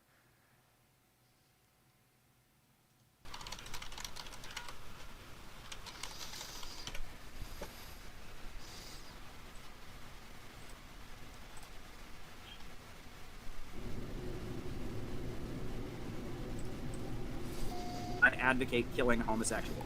Furthermore, he claimed on November 27th, the following day, November 27th, 2021, that me and Haas were basically, he said we were trying to, quote, frame me for CP, that we were trying to frame him for child pornography. He never presented a shred of evidence to back that up either. This guy has a record of deception, and I will give him credit. I will give him credit. Oh, you back? You want to come back on, Jason? Oh, you want to come back on? You still want to? My internet cut out. Okay, I thought it was a rage. Okay, by the way, I actually did present evidence that Haas was trying to set me up for that. But I put it right on my Twitter. And what do you know? Exactly, it was a screenshot of the people in his Discord server talking about it. I'm not in his Discord. I'm not talking about you. I'm talking about you what was are, in. Jason. I'm Yes, talking you are. about what's. Whoa, you're angry. Why are you yelling? You accused me of trying to frame you for child pornography when I did no such thing. Yes, you talked about me. We have the date. We have the screenshot. You talked about me. Here, we'll even put it on the screen. You made a crazy allegation against me without any evidence. Yes, you talked about me. Jesus Christ, you just cut me off every time your back is against the wall. As I said, as I was trying to say, please calm down. Where's all this anger coming from? Yes. Can I answer now? Is that okay? I tried to show you the evidence, but you wouldn't let me talk. Okay, keep talking while I pull up the screen. As I said, with the screenshot that was sent to me by someone from in his Discord, where they were talking about the plan, not child pornography. The plan was to make it look like I was trying to do sexual talking with an underage person, which, by the way, those fake conversations, a few days later, a week later, actually were put out by Haas's people. Okay. And if I am to believe that this, there's what do you mean no? What do you mean no evidence? You're literally showing the evidence. Never mind, it gets worse. Haas/Moppin, I am Moppin, that is me, are going to try and frame me for CP, which is child pornography. And you have moved the goalpost about 6 times. No, I haven't. You're lying. You first, this is what you said, publicly, on Twitter. Never mind, it gets worse. Haas/Moppin are going to try and frame me for child pornography. Now, first you said, well, this was Haas who was doing it. And now you said it's somebody in Haas's server who did such a thing. This has absolutely nothing to do with me. You publicly accused me of a really nasty, evil thing that I would not do to somebody who I don't like. And I had nothing to do with what went on in Haas's server. You're not even alleging that Haas did this, even. Now you're alleging that somebody in Haas's server did something. And you threw my name into that? I mean, are you ready to apologize for that? Are you ready to show the actual evidence that I put on Twitter and not just this? Your screenshot. It has nothing to do with me, according to you. There's more screenshots. Then You're not showing the one that I put on Twitter. Well, this is one of them, but this is not the one I was talking about. You have evidence that I myself... Let me answer you. You are part of that same... I fucking saw that. You just tried to mute me again. Slip of the hand. Go ahead. What? That whole block of individuals. It was literally a screenshot of the conversation that was going on in his... Moffin's sitting there like this, talking, and then as soon as Jason goes, he's like, oh no, oh no. Sorry, slip of the hand. Just a slip of the hand. Don't worry about it. Discord. If I am to believe that you don't know what's going on with him when you're so closely linked, I call you a liar. Both of you were trying to discredit me, and these fake conversations were released, and nobody bought it. Okay. It was laughed at, and it was done specifically through Haas's attack squad, RSTG or RTSG or whatever it is, because I screenshotted all of the accounts that were spreading it. All of them made 1 month before the accusation came out. All of them associated with Haas's group. Okay, so then it's like, okay. People in Haas's Discord server did something. And you not only blame Haas for that, but you also blame me personally for this. Yeah. All you have are some screenshots of some anonymous people. I don't even look at my personal Discord servers. I hate the Discord app. It's annoying. I stay off of there, and there's a bunch of shady people on there, on Discord, who you have no idea who they are. And that's why I stay off of it. And there's a bunch of shady people. I get all kinds of weird inbox messages. Oh, did you see what Jason said? Oh, did you see what Boss just said? I try to stay away from this stuff. But based on the fact that you have screenshots of somebody in someone's Discord server, again, telescoping, Jason. Someone in a Discord server said this, so therefore Haas did this, and Haas is friends with Caleb, so therefore Caleb did this. Do you have a shred of honesty in your... I mean, you accuse me of something very, very, very serious here, and there you go. I mean, it's beyond me. And because somebody in Haas's Discord did something, I'm personally involved. I mean, that is ridiculous. As I was trying to answer you when you muted me again, because am I supposed to believe that you don't know anything about what Haas is doing? Like you don't coordinate these attacks on people? I have seen the tweets come out. No, yeah, I'm calling. I do not believe. See, now when I finally get a chance to talk, you talk over me. Yeah, because I don't see. There you go again. Can you shut up so that I can answer? All right, you got a minute. Go ahead. I don't believe you for a second. I have no reason to believe you. I have every reason to believe that you are a part of it. No, I don't have proof. But that's not even really the point for me. I know that the both of you are greasy bastards who do stuff like that. Oh, the guy who says poppycock is laughing at someone else's choice of words. Really? Go ahead. You got a minute, man. Besides the point. I don't believe for a second that you're not involved in it. You guys coordinate things in communications with each other all the time, the same way I coordinate things with other people in my group. So I don't believe you. You can say you did nothing, of course, but I don't believe you. I know you are a lying two-faced snake. Like, I know, because Mason Steiner told me how you were cutting me up behind my back when you were pretending to be my friend. All right, Unless, of course, you're calling Mason Steiner a liar. Are you done? Of course he is. Oh, you're not going to answer that? Oh, okay. All right. No, I'm going to respond when you're done, because I don't want to be interrupting you. Yeah, the answer is no. Right. There's no definitive proof. But I have no reason to believe you. Okay, well, Jason, I'm going to speak now. Jason, I have a full-time job as a reporter. I am trying to set up the Center for Political Innovation as a socialist think tank that can educate people about socialism.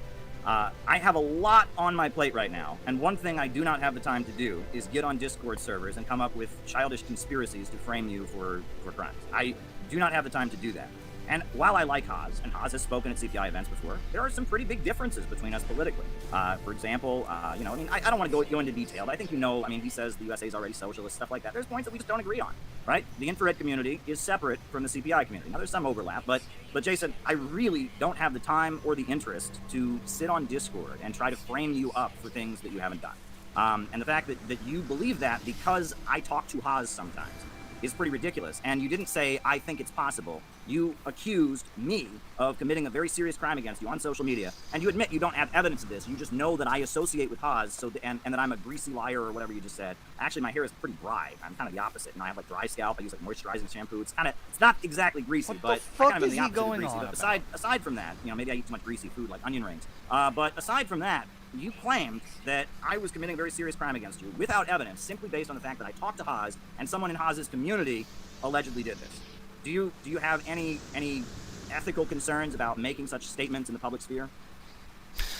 To once again answer what you said, because you just misrepresented what I said. I didn't say that you personally sat down and planned this. That's what Haas is for.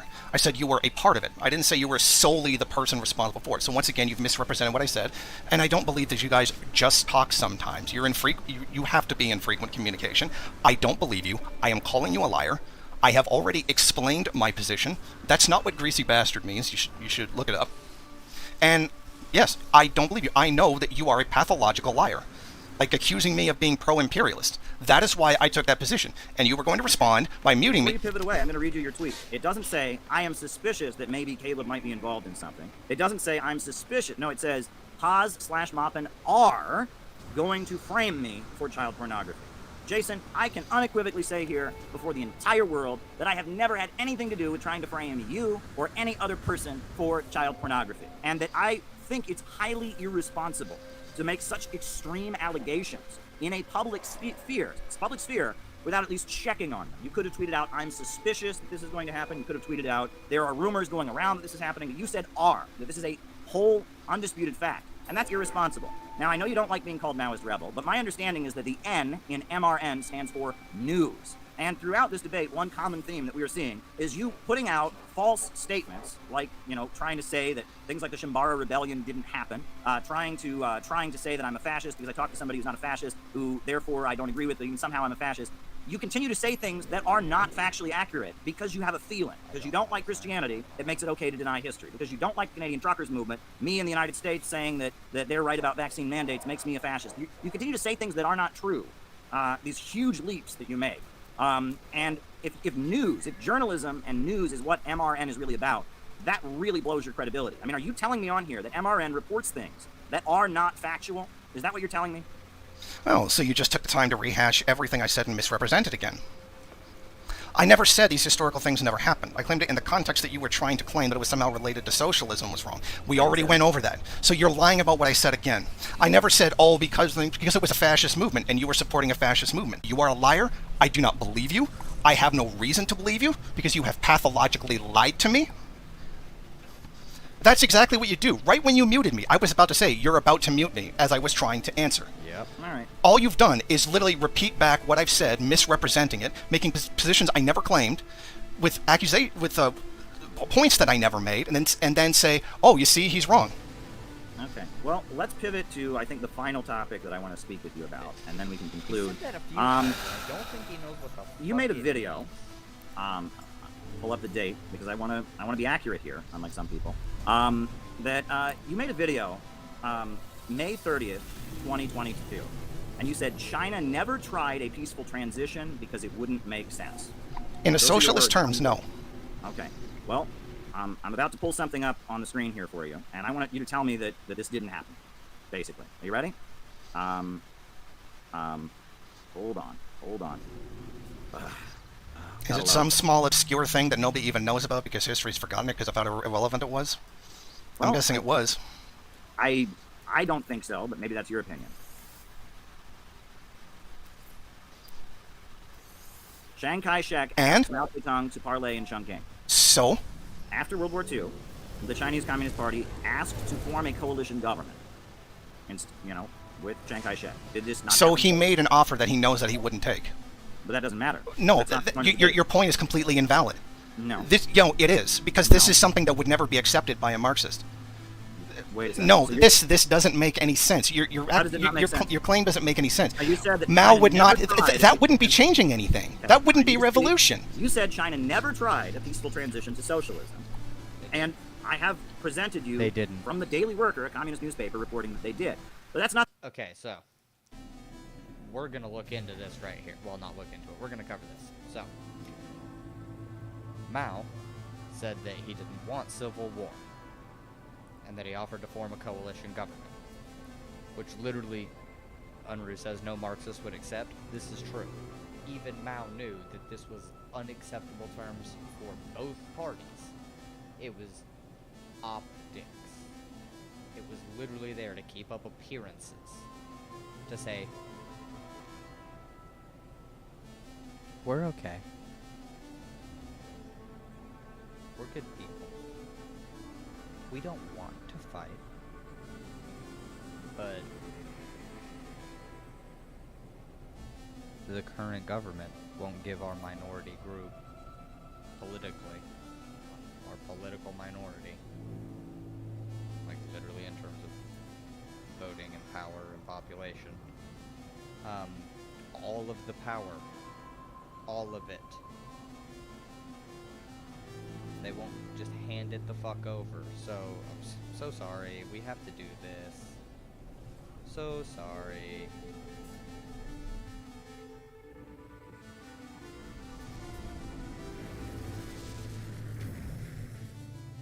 And that's essentially what Mao did. He lied.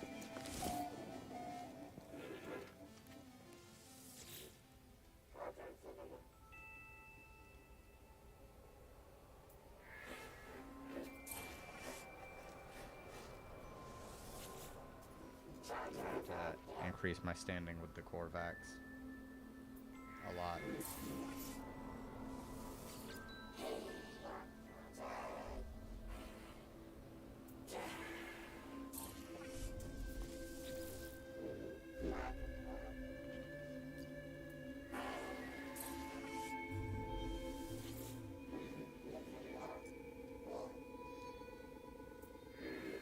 This for a second.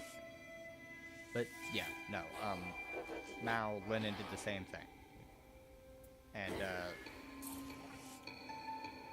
Maupin bloviates at the end of his bit because, of course, he does. What are you up to? Here, let me offer you.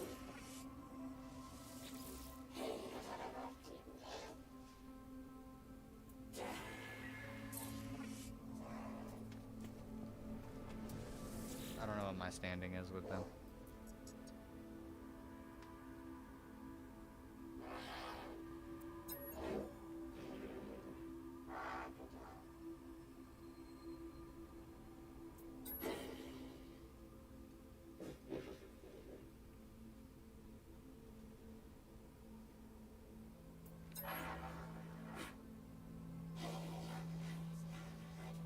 Yeah, go ahead.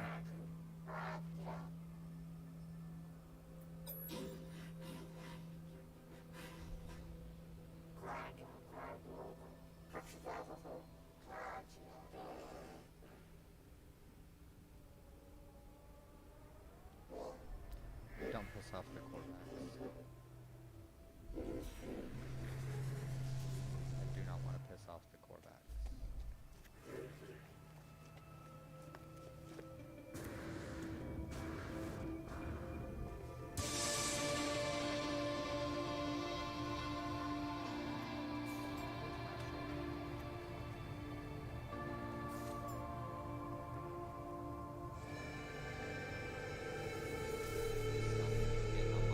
Fucking shit. How dare you? Alright, let's continue. The only piece of evidence I have that they did this. I am going to read you from the works of Mao Zedong, August 16th, 1945. Quote, "The Communist Party of China is firmly opposed to civil war. The Communist Party of China has persistently advocated the formation of a coalition government. The carrying out of this proposal can prevent civil war, but there is one precondition, strength. If the people unite and increase their strength, China can prevent civil war." That is Mao on the eve of civil war with Chiang Kai-shek trying to stop it and trying to form a coalition government. Is that a fabrication? Go ahead. It's not a fabrication, and again, you cut me off again when I was about to answer you. No, I mean, a coalition government is nonsense because that wouldn't make it socialism. That wouldn't be a peaceful transition to socialism. Why would Chiang Kai-shek agree to a sharing of power to do the opposite of what it is that he's doing? But you're saying that if Mao had accepted, they would have transferred to a socialist society and he would have gone along with it? No. Sorry, no. Well, then the whole thing doesn't make any sense. I'll explain to you why it's relevant. Remember Long Live Leninism? Remember that document that we talked about? I'm going to read to you from this document in which Mao calls out Khrushchevite revisionism. This is what he said, quote, "It would be in the best interests of the people if the proletariat could obtain power and carry out the transition to socialism by peaceful means. It would be wrong not to make use of such a possibility when it occurs. Whenever an opportunity for peaceful development of the revolution presents itself, communists must firmly seize it, as Lenin did, so as to realize the aim of the socialist revolution. The question is not whether the proletariat is willing to carry out a peaceful transformation. It is rather whether the bourgeoisie will accept such a peaceful transformation. This is the only way in which the followers of Lenin approach the question." So is Mao a dirty, rotten revisionist because he says, if we can have a peaceful transition, that's better? I mean, is that a crime? That's all I've ever said, is that it would be better to have a peaceful transition. I don't advocate violence. I advocate a peaceful transition. And if there is a violent revolution, that's because the capitalists won't allow a peaceful transition. That is Jason, it really Can I grinds my fucking gears. answer? My whole life, people have been telling me that communists are murderers, communists are terrorists, communists advocate Of course you can't. Moppin's gonna bloviate. violence. But everywhere in the world that there's been a communist revolution, it's only happened, the violent revolution has only happened because we tried to organize peacefully and our democratic rights were suppressed. Ultra-leftism, punchism, Blanquism, terrorism have always been rejected by revolutionaries. Why are you trying to help the Department of Homeland Security and the FBI shut down peaceful revolutionary organizations that are trying to organize peacefully? Mao clearly, in that document, is saying, if a peaceful revolution is possible, that's what we want to do. There's nothing revisionist about saying that. That's called scientific Marxism, Jason. And when it's not possible, the people have a right to defend themselves. Can I answer? And the revolutions of history have been acts of self-defense, when people had no other choice. We are not bomb throwers. We're not punchists. We don't, I think you said... I'm sorry, but the definition of terrorism is something that, you know, leftists, or not just leftists, but revolutionaries kind of just engage in by default. So I don't know where the fuck Mopin's getting this bullshit from. That's ridiculous. Revolution is when you take a gun and start shooting. No, revolution is when people start organizing in their communities for their rights to make a better country, and the grinding gears of imperialism and capitalism get in their way when they have no other choice. Violent revolutions only happen because the capitalists block a peaceful transition. And this is a historical fact that is obscured by the propaganda against communism, and I don't know why that makes you so angry. Go ahead. Okay, you cut me off literally when I was in the middle of answering you. That quote by Mao was a statement. It was a politically pushed statement. It wasn't sincere. It's like when the U.S. says, "Oh, wait, I know. Please shut the fuck up and let me answer," and keep making your cute little Vosh faces. That it's just like when they say, "You can't shut up, can you?" I know you're a great talker. I am trying to answer you. I am trying to. Mao a liar? You just said that Mao was lying. He wanted there to be bloodshed in the streets. He wanted there to be killing. He didn't want a peaceful transition. He was a psychopath. I can't believe you would call Mao a liar. You can't do that. You can't call a revolutionary a liar. Even though they lied and Lenin did it too. Like, what the fuck, dude? Oh my god. He's so fucking cringe. He's such a fucking loser. How does anyone listen to this dipshit? Yo, that's what you just said. Mao was lying. It wasn't a sincere statement. No, it Yes. was. The No, it Chinese people wasn't. didn't want a civil war. Chiang Kai-shek and U.S. imperialism forced a civil war on them. How dare you? I can't even fucking answer. I can't answer. You keep muting me as I'm trying to answer. You're talking over me when I'm trying to answer you. Go ahead and answer. Tell me about how Mao wanted violence and killing. No, Mao didn't want it, but he knew that's what it was going to come down to. That was a That's what statement. I I'm said. trying to answer you. Shut up. You're not letting me answer. It's a political statement to trying to make it look like he was trying to avoid war when he knew very well that it was going to be war. Everybody knew it was going to be war. There wasn't going to be any peaceful thing, but he was trying to make it look like that he was pushing that. That is done by leaders from every end of the spectrum. Yes, let me answer, please. The imperialists forced a war. There's another statement Forget by it. Mao called Forget it. Chiang Kai-shek is forcing Forget civil it. war. That's what he said. Yes, Mao preferred a peaceful transition, and it wasn't possible because Chiang Kai-shek That's like 9-10 times he's been fucking muted in this. It's so ridiculous. wouldn't allow it. But your notion that somehow advocating a peaceful transition is revisionist goes against everything I just read you from Long Live Leninism and from Mao. You fucking cut me off and I'm answering you again. And I'm just going to leave. Because you're not a fucking gonna- coward. You're I'm interrupting. not You're gonna interrupt constantly interrupting me. And then cutting me off when I try to answer. I was literally answering you when you muted me. Go ahead and answer. First of all, my personal opinion is that that's bullshit and Lenin was wrong. But, let's say, these are things that Lenin tells people to do that he knows aren't going to work. This is the path we take. And then when it gets proven that there is no peaceful transition, then you go to violence. That's the point. And frankly, I've really had it with you cutting me off and preventing me from answering you. And then talking over me when I'm trying to answer you. Because that's the kind of dishonest piece of shit you really are. If this was the last thing to be talked about, I'm calling you a liar. You're a fucking pathological liar. So if that was the last subject that we had to talk about, I think I'm going to go. Because you're doing everything now, you can. Jason? That's where he left, and then Moppin just bloviates afterwards. So, what do we get from this? Moppin literally is the most dishonest piece of shit that claims to be on the left. Haas is very upfront about his dipshittery. So is Jackson Hinkle. They're very obviously grifters and dumb. We've got that going for us. Wait, does it only show the... Oh, it does, huh? Okay, well, let me... Okay.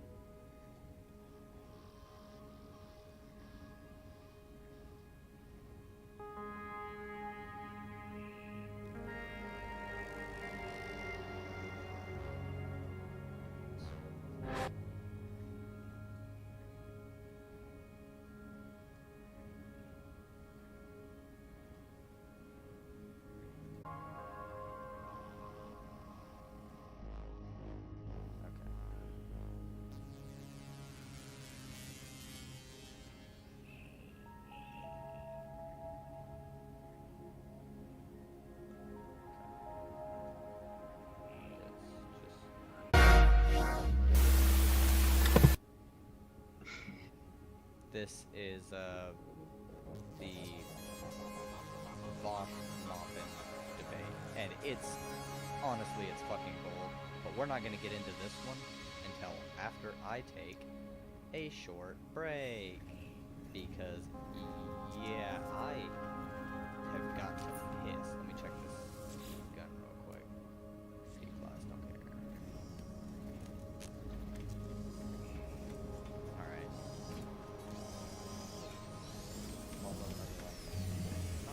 Okay.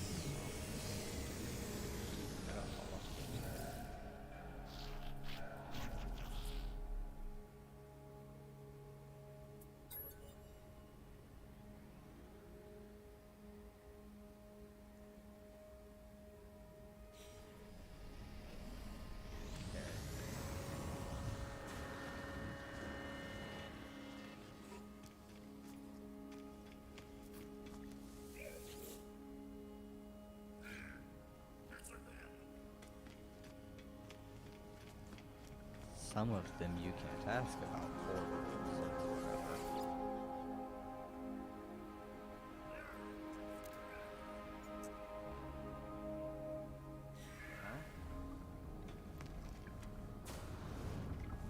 What about you, Aries?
said I was gonna take a break, and I'm about to, okay?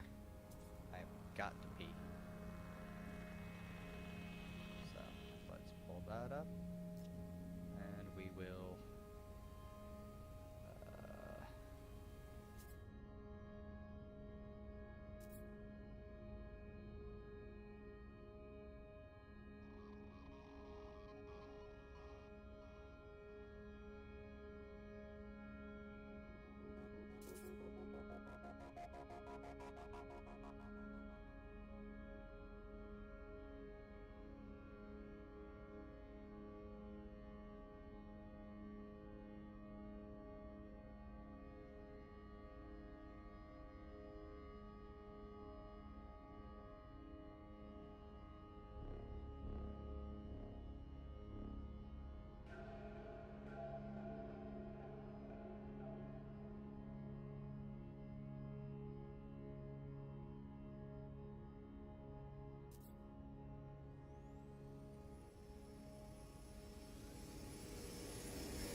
Alright, how are we doing? Did my stream reset? Is that what happened? Hold on, what happened here?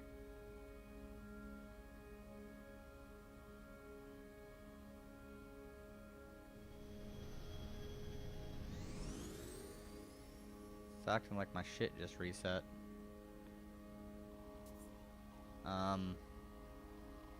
No? Still going. Okay, that's weird. Let's get started with this one. So do you guys want me to give like an intro, like the rules and so on? Is that how we want to do this, or do you guys just want to start? Sure. Go ahead and lay out how we're going to do this. Okay, so I guess the format that we agreed on is 5-minute opening statements, 5-minute closing statements for both Caleb and Vosh, in between which there will just be a period of time wherein you guys just sort of have a free-flowing, open exchange. I guess my duty as moderator is to try and keep you guys away from personal insults and keep you guys on topic and try to make sure we're going with one point at a time to try and keep this productive. So I guess if we can try to stay away from all that stuff, that would be great. There is I guess a 1 hour time limit for this debate, but besides that, I think that's all. So I guess I'll just let you guys talk. I guess which one of you guys wants to go first? I can go first if you want. I'm cool with going first as well. Who wants it more? You can do it, Bosch. Go ahead. Yeah, okay. This will be pretty short, I think. Okay, wait. First of all, I want to say, for shout-out purposes, the person who's moderating this, named Mouthy Infidel, is actually a very competent debater, and a person who I respect quite a bit, in spite of the fact that he probably thinks that I'm a rad lib. So thank you for moderating. Short notice, I know. Okay. No problem. Thanks for inviting me to moderate. No problem. So with that being said, but again, we're not like friends, okay, no bias. With that being said, I'm a socialist. Broadly a libertarian socialist. I value things like freedom and democracy and I guess respecting the rights of the individual. And I think that sort of syncretically we can arrive from those positions to a broader socialist society. With that being said, I guess the reason why we're here right now is because you called me out on Twitter a little while ago at the beginning of May, Caleb Maupin. You said a lot of really weird stuff and it made me feel like we had some pretty substantial disagreements. Stuff like you kept saying like shame, like saying that I say all tankies are fascists or what have you, claiming that like I'm spitting on the legacy of the Black Panther Party or of other people who were revolutionary socialists in their time, telling me like shame. You said shame quite a bit, which felt like I was kind of being like scolded by like a school teacher or something. But yeah, I guess I was a little bit confused by your intentionality there. I'd be interested in seeing if we could arrive at an amicable resolution. Also, if I do at any point seem tired or out of it, it is not because I'm disinterested in this conversation. It's because I just suffered critical brain damage following an earlier debate today. But hopefully that will not affect me. I am a strong man, and I will try my best. Okay, that's all I have to say. All right. Shall I go ahead? Yeah, go ahead, please.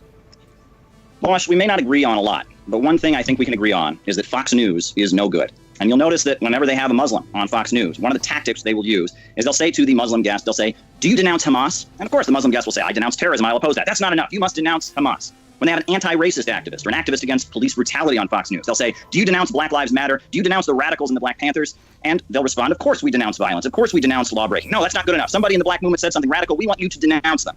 This tactic of demanding that people denounce other people in their movements is a tactic that the right wing has used against progressive forces and consistently uses.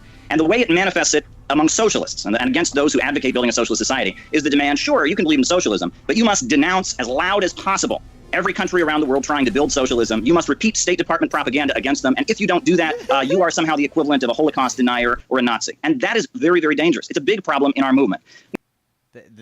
What he's saying is bullshit. There isn't any like spreading of State Department propaganda necessarily. I mean, some people slip up, but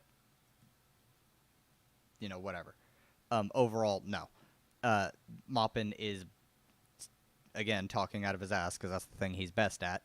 Simply because, if you pay attention, he if you paid attention to the last debate, is allies with fascists. He himself is a fascist, I fully believe. So, yeah, there you go. That's the reason.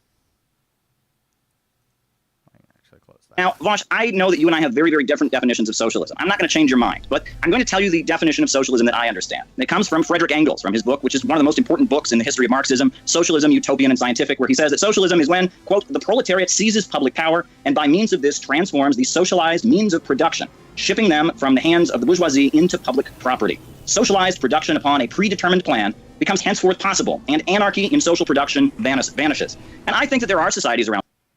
Fuck that. Anarchism is the way.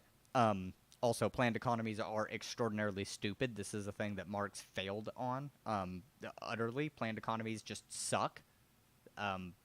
They are some of the worst ideas. They collapse every goddamn time. You can plan certain aspects of an economy, but you cannot have a fully planned economy. Markets will crop up. Black markets. Markets exist. Markets are a part of human, society. That is what we do. You don't need markets the way that leftists use it in terms of, buying and, buying and selling commodities and shit like that. The trading of capital. You don't need that. But trade in between individuals, even gift economies, have market. It's where they call it a farmer's market when you go to a place where farmers have food for sale and you buy the shit directly from a farmer. You used to be able to trade that shit. Bartering had markets. Markets don't just mean more capitalism. Anyone who says that doesn't understand anything about economics. They only understand fucking obscure leftist words, and they're too fucking far into the theory. Theory nerds are dumb, okay? Fuck off. The world that have done that have seized the means of production. There have been mass anti-imperialist and socialist working class peasant movements that have risen up, seized control of the means of production. And yes, they've done bad things. Yes, human rights have been violated. Yes, crimes have been committed, and no one is here to defend those bad things. But I think, as those of us who want to build socialism in the United States, I think we can learn from those struggles. And I think that portraying tankies as if they are fascists or as if they are the equivalent of white supremacists is a big blunder. And this kind of tanky baiting has been a threat to the entire progressive movement when they pushed some of the most revolutionary labor leaders like Harry Bridges and William Z. Foster out of the labor movement with this anti-Stalinism, this anti-tankyism. And a lot of Trotskyites and social democrats went along with it, and it hurt the entire labor movement. Bernie Sanders' campaign, he was tanky baited because he said that Cuba's healthcare system has been good. 60 Minutes did a hit piece on him. That became the whole focus. Bernie Sanders won't denounce existing socialism loudly enough. This hurts the entire progressive movement. It's not helpful. And I hope that your audience, they may not agree with me about China or the former Soviet Union or that, but I hope that they will understand that trying to divide the movement, painting, people in the movement who are anti-racist and anti-fascist as if they are somehow the equivalent of the far right, which is very dangerous and rising and pushing hate, that I hope people in your audience will rethink that and try to build unity among progressive forces as we struggle against the prison-industrial complex, the economic crisis, the rising police state, and try to get to a better world. That's where I'm at, Vosh. Let's talk. Yeah, okay, so there are a number of points here that I think are maybe a mischaracterization of some of the things that I believe in. First of all, with regards to, so your ultimate argument is one against gatekeeping, effectively, that there's ultimate harm done to the movement when you engage in any action to distinguish the broader, the right-left from the parts of it that you want to excise. Unfortunately, excising undesirables from your movement is, I think you as a fan of the USSR would probably know, basically a necessary part of any revolutionary activity. With regards to the tankies that I referred to, for example, I'm not referring to people who, for example, are at any point not as critical of the USSR as I am, or people who see value in some of the revolutionary movements in the developing world. I think these are perfectly fine things. I'm talking about people who aggressively engage in optics, which are antithetical to the things that I believe in. I'm not denouncing them because Fox News is telling me to. I'm denouncing them because they are my enemy and because they make us look bad. So, for example, while these people are by no means the majority, there are tankies who defend Stalin. Anybody who is in any way, shape, or form in favor of either of the two components of socialism that you laid out, whether that be worker control of the means of production or the destruction of the commodity form, should despise Stalin. He was not a good man. And he did not do good for the movement. True. He just isn't a good person to hinge public representation on. And I wonder, then, how you would feel about the odds of Bernie Sanders succeeding in the United States of America, not if he refrained from denouncing the healthcare in Cuba or whatever, but if somebody had asked him, do you like Stalin? And Bernie had failed to answer in the negative. My issue here is that I think we're blurring the lines between people who have minor ideological differences but a shared goal and people who do not share a goal with me. Because there are people who defend bad things. When I hear people who are unironically defending, it's off the hands, like the Holodomor denials, like, oh, it was necessary, the kulaks were hoarding grain, there was nothing they could have done, they diverted grain. Like, this is abhorrent to me. Not only because it's morally impermissible, as far as I'm concerned, to defend, the actions which led to a genocide, but also because it's materially wrong. And also because it makes us look really bad. Whether we like it or not, socialism and its development in the United States of America is going to be predicated on our ability to relate to the average person with things we know they care about, whether that stuff be healthcare or ending foreign war or bringing about a reconciliation between those who have wealth divides between them. I don't think we can achieve this by allowing people who adopt the aesthetics, optics, and rhetoric of authoritarians to run rampant within our movement. All right, may I respond? Yes, please. I think you're making a little bit of a mistake. Now, there are two fronts I want to respond on. I can respond regarding myself, and I can respond regarding tankies in general. In regards to myself, I have no interest in defending Stalin's personality and convincing anybody that Stalin was a good guy. I'm interested in defending socialism, not personalities. But you have to admit, the way socialism is presented in the United States, the argument generally is that it's failed everywhere it's ever been tried. It's created nothing but gulags and death and misery. And the response you generally get from socialists is, oh, that's all true, but I'm just so smart that I'll do it better. And that's a ridiculous argument. You look like a fool when you make that argument. You have to be able to deal with the history of the 20th century and point out that everything isn't completely black and white, that mistakes were made, but big achievements were made as well, like defeating the Nazis, like electrifying and industrializing an entire country. And that's the conversation I'm interested in having. I'm not interested in having conversations about Holodomor or the Moscow trials or anything like that. That's regarding me. However, when you characterize people who do question the historical narrative about the Soviet Union in this way, you need to recognize that you're talking about not just guys on the internet who might be obnoxious. Nelson Mandela was a tankie. I will read you what Nelson Mandela said in 1986. Quote, "The Soviet Union is the torchbearer for all the hopes and aspirations. In the Soviet Russia, genuine people have been transformed from genuine people's power, has been transformed from dreams into reality. The land of Soviets is a genuine friend and ally of all peoples fighting against the dark forces of world reaction." That's Nelson Mandela in 1986. So by saying that people that glorify the Soviet Union should be kicked out of your movement, you're disassociating from the African National Congress. Albert Einstein, one of the greatest scientists who ever lived, he gave a speech in 1942 called "What Russia Means to Us," where he spoke glowingly about the Soviet Union, how it protected national minorities like Jews. He himself was Jewish, and he saw how important the Soviet Union was in fighting anti-Semitism around the world. He talked about their achievements in science and how the Soviet state made a big point of subsidizing scientific research and development. And Christopher Hitchens denounced Albert Einstein, saying that his greatest flaw was his defense of the Stalinist regime in the Soviet Union. Helen Keller, read her autobiography and the glowing things that she says about Lenin and the Bolsheviks at the same time they were suppressing the anarchists and all of that. To write off people that associate themselves with the USSR and its achievements, or with China, or with Vietnam, or with Cuba, or North Korea. Yes, I said North Korea. You know, the Black Panthers sent delegations to North Korea. The Black Panthers studied Juche ideology. The Black Panthers waved Mao's little red book. You should read Huey Newton's autobiography and see what he said about his time in China and how glowingly he speaks about Mao Zedong. Recognizing the achievements of existing socialism doesn't make you a lunatic, doesn't make you a wingnut. It makes you somebody who is open to understanding what's beyond capitalism. Now, my attitude toward these leaders is that we should study all of them and study both their failures and their achievements and blindly adhere and follow none of them. But as we move toward building socialism in the United States, we need to recognize that socialism here will be unique. We're not going to have Chinese socialism here. We're not going to have Russian socialism here. We're not going to have Venezuelan or Cuban socialism.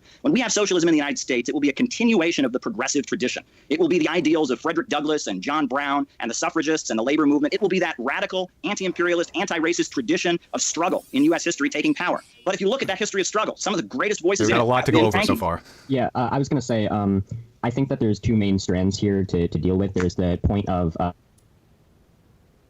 how we should engage with historical attempts at socialism, and there's also the question. Oh, you Caleb's charges. Right, I've got I think an address of that written down, if I may, because I feel like there's a fair bit of if you wanted. Yeah, I was just gonna say, like, if you wanted to, because I remember you said earlier that you wanted to stick with like one thing at a time. If you wanted to go over each of these main strands individually, we could do that, unless you don't want to. I'll broadly address this, and I think we can get into the nitty gritty afterwards. I'm sure we can find plenty to disagree with there. So this is the problem that I have when I talk with everyone who believes stuff like what you believe in. None of what you just said actually addressed my points, because I've never said it makes you a tanky to acknowledge the benefits or the successes of countries that call themselves socialist. What's more, the material conditions around the time of Albert Einstein or of Helen Keller or of Nelson Mandela were extremely different to those today, and their individual opinions on the extent to which the USSR has brought hope to the world has nothing to do with the material reality of how we should advocate for socialism today. What's more, nothing that any of these people said fundamentally disagrees with my ideology. There were great successes committed by all of these societies, but ultimately, like, if you back up, like, what you essentially just did to me was a massive appeal to authority. I criticized authoritarianism in the in the first like chunk that I got, where I said, like, these are the values which are antithetical to mine, and then you responded like, well, here are a bunch of people, here are a fuck ton of people who have ever agreed with these. I've read Huey Newton's autobiography. I'm very familiar with the ideology of the Black Panther Party, the group which initially got me into leftism. I know the fact that they're Maoists. I know that they had some ideas which contradicted with my own, and many which do not. But the fact remains, at the end of all of it, that when we are talking today about what we want to advocate for, I do not think there is any room for people who glorify or defend authoritarianism or historical revisionism. You said earlier in that response, challenging the narrative. I'm very suspicious of that term, challenging the historical narrative, because I've heard it from people who, and I know you don't want me to draw any comparisons here, would probably be reasonably called Nazis by both of us. At the end of the day, we have to accept the fact that we do live in a highly, highly biased socioeconomic point in time. But when we're making arguments in favor of moving forward, we can't refer to the imagined successes of these societies we defend, because they weren't successes, not in the eyes of the average American. Now, you can maybe make slim arguments for Cuba. I think you can, because Cuba's done pretty phenomenally, all things considered. And if you want to go for like niche examples where Java has had a good like project going on its own, but if we're talking about advocating the interests of the average American, any attempt whatsoever to defend the historical legacy of these societies, which have been denigrated by history, is going to come off making us look like wingnuts. And I know that, in large part, because people who advocate the way Bernie Sanders does are infinitely more effective at drawing people towards leftism than people who go by hardline Marxist, like, here's the historical reality, here's the theory you should read, here are the people we should stand. I guess just this old world tendency towards advocacy is very, very counterproductive in my mind, especially since I know for a fact a lot of the more active tanky communities are not only in disagreement with me on some historical issues, they're also morally reprehensible. Like, for instance, when it comes to like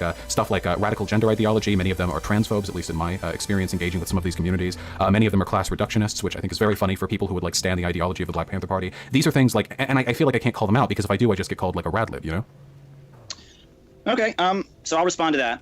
First of all, according to your definition, then I'm not a tanky. I know that a lot of bad things happened in the Soviet Union, and I would say that probably the political repression in the Soviet Union, the lack of free speech and open debate, weakened the Soviet Union. The fact that people who disagreed with the government were disappeared, that basically made them so their arguments were never answered, right? It made it look like the government had something to hide. They should have been politically educating the population and engaging them in debate and discourse, which in Cuba, you'll look at what they've done is they've mobilized the population to argue with anti-communist elements, and similar things have been done in China. May I ask one question to clarify? Do you consider the modern-day state of China to be a proletarian state? Yes, I do. Okay. And I think it has a lot of problems, and I think that there are many things about it that are corrupt, but the fact that they have maintained, an economy where the means of production are organized by the state and raised 800 million people out of poverty, I think is a positive thing. But before we go on, before we pivot away from this, I want to answer one point. You talked about transphobia and such. The first transgender activist in modern U.S. history was Leslie Feinberg, who was a tanky, a leader of the Workers' World Party. The first gay rights activist in the modern U.S. history was Harry Hay, who was a member of the Communist Party USA. The first Broadway play to defend gay rights by Lillian Hellman, and she was a tanky if there ever was one. She was a very vehement defender of Stalin. So how do you feel about you're generalizing when you try to yes, there is definitely there's a big problem of homophobia and banning of gay people from communist parties historically, no doubt about it. But I believe that's a little bit of an oversimplification. How do you feel about transgender people, if I might ask? I think the way that they're treated is awful. Bullying, hate crimes, it's despicable. The way just in order to keep us on topic. Oh, sure, yeah. I just feel like sometimes reactionary tendencies are hidden by tankies under the guise of like a class ideology. Like let's not address this. We'll we'll only end up splitting the movement over here. But yeah, we can. Sure, I got you. Yeah. Hate crimes, discrimination, bullying is something that any progressive would oppose. I'm with you on that. Yeah. What about China, though? I guess this would be like something I characterize as a tanky tendency. I can't get behind the idea that China is a proletarian state. They have, they have just a rabid market economy. The only difference is that it's all like broadly organized under a state apparatus. But that doesn't really lend towards the individual power of the worker. Well, I think if you look at their economy, it doesn't function on the basis of profits. The state, which is rooted in communities, every building has Communist Party members in it. There are 90 million members of the Chinese Communist Party throughout the country. They're very well organized, and the state controls capital on behalf of the population. Now, they do it in a corrupt way sometimes, but overall, it's been very successful. But individuals eradication of poverty, they become the second largest economy in the world. Huge achievements, and it's because they don't function according to the capitalist logic. In 2015, the Chinese stock market, it crashed, and if a similar crash happened over here, there'd be riots in the streets compared to how dramatically it crashed. The country didn't even blink an eye because 90% of the population has nothing to do with the stock market. The state and the Communist Party run the economy, not... Yeah, because 10% of the country has all the fucking wealth, and they live pretty luxurious lives, and Xi Jinping decided to become president for life, and yeah, no, it's hardcore fucking propaganda in that country. Holy shit. Anyone who doesn't recognize what's going on in modern-day China is, dumb. Just outright fucking dumb. Not profiteers and bankers. There's plenty of profiteers and bankers there, but they live in fear of a mass organization built by Mao Zedong in the mountains during a people's war that has taken power and transformed the country. This is exactly what I mean. They don't live in fear of anything. They're incredibly powerful, and the only way in which they're restrained is by their state of unelected officials, not by the people. The reason the people don't revolt is because the Chinese people probably know what happens when they take to the streets and express anger with their government. If I had to guess at any broader political or socioeconomic motivation to keep them from going out, no. The average worker in China has absolutely no control or credence. Precluding them from investment isn't the same as giving them control over the economy. They have They have, they fulfill no component. They have a stock market and a market economy, which means they haven't abolished the commodity form, and individual workers have no more control over their respective businesses in China than American workers do over here in America. The only difference is that their state is more powerful. The only difference is that they've removed the democracy. I don't know if that brings people any closer towards socialism. That's one of the fundamental criticisms I have of the behavior of tankies. Sometimes I feel like tankies will call anything socialist as long as it's anti-American, which China certainly is, at least in a geopolitical sense. They're our largest opponent, but is that really enough? Does that really fulfill the preconceived notion of what it means to be a proletarian state? You have to oppose the U.S. and be a dictatorship? Well, I was thinking maybe one thing that we could zero in on is because it seems like part of your guys' disagreement is just might stem, I'm not sure because I haven't heard your definitions yet, but I suspect that maybe part of your guys' disagreement stems from a fundamental disagreement on what the definition of capitalism is. So I was thinking maybe you guys could each define what capitalism is to you in order to help us establish whether or not China is one by both your criteria. All right. Well, I will first respond to what was... By the way, I want to point out, so far, I have heard no mischaracterization of Maupin's positions from Vosh. I have only heard Maupin mischaracterize Vosh's positions.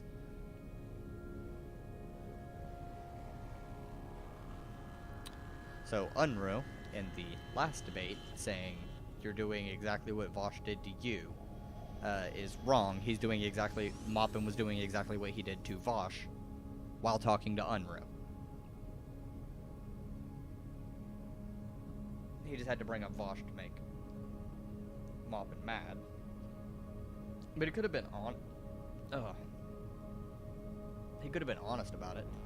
said, you'll notice China is one of the few governments in the world that actually supports workers when they go out on strike. And actually, there are a huge amount of labor struggles going on in China. And you'll see many instances of the Chinese government supporting the workers against the corporations. You know, we all know about the horrors that happened at Foxconn and the horrors that happened at, I believe it was Hyundai or a car manufacturer. And what is not told is how the Chinese government Communist Union went out on strike, and the Chinese government supported the striking workers and forced the bosses to change their conditions. There are many examples of that. Now, of course, there are things to the contrary that shouldn't go on. But I don't think that's a fair characterization. I think that the bosses in China, the business owners, live in fear of a state that, yes, wants to utilize them to bring in foreign investment, that, yes, sees it very important to develop a market sector, but at the same time will control them for the benefit of the population. And many of the private sector corporations in China aren't really private. For example, Huawei Technologies is technically a cooperative under Chinese law. But if you look at it, it doesn't function according to market logic, right? The way it functions, it's completely in coordination with the Chinese state, with the Chinese military. It produces products based on what the 5-year plan says. It's a state-controlled megacorporation, yes, that's technically private, but everything it does is in line with the Chinese Communist Party's vision. Yeah, so it's an authoritarian agency in line with an authoritarian agency. Nothing you just described has to do with workers. In fact, China bans private unions or individual labor unions. Bosch missed a really strong one here, actually. It's a corrupt private entity of capital working hand in hand with the same power as the state. That's an economic presupposition for fascism. China is closer to fascism than it has ever been to socialism. Yeah. No, it bans what are called free trade unions, which were set up by the CIA, led by Jay Lovestone. No, independent labor unions are. We're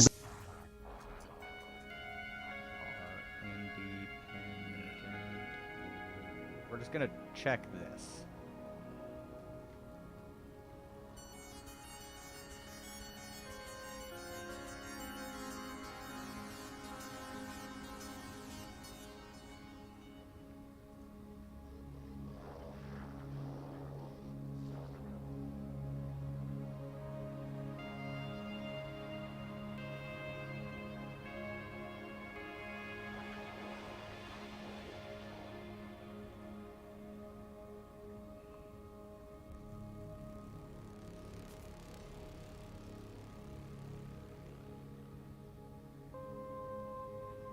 So they have less worker protections than we do. Oh my god. CIA's China. Federation of Free Trade Unions has been used against socialist countries around the world, and there's a constant demand in the New York Times and other publications that workers leave the Communist Union, where they feel at home, and join an entity. Wait, you're loading everything you say is loaded with so much language. That's like not accurate. The glorious state, like works in tide with the workers. No, independent labor unions are illegal. People have tried to form unions and cracked down on. U.S. controlled. No, independent doesn't mean U.S. controlled. Freedom doesn't mean the CIA is running it. Union Federation, Google Jay Lovestone. Google, no, I'm sorry. Do you have evidence that every single time individual Chinese workers try to form a labor union, it's being done in tandem with CIA work? No, I'm telling you that when you refer to, quote, free trade unions, which is frequently done in American media, that refers to specific entities that are tied to the United States and trade unions can... And again, there's a mischaracterization. Was Maupin even paying attention? He said independent labor unions are banned. And Maupin starts going off about free trade unions because he's a dishonest piece of shit. It doesn't refer to just random groups started by random people. Then what trade unions can people form? Or what labor unions can people form in America? In China, sorry.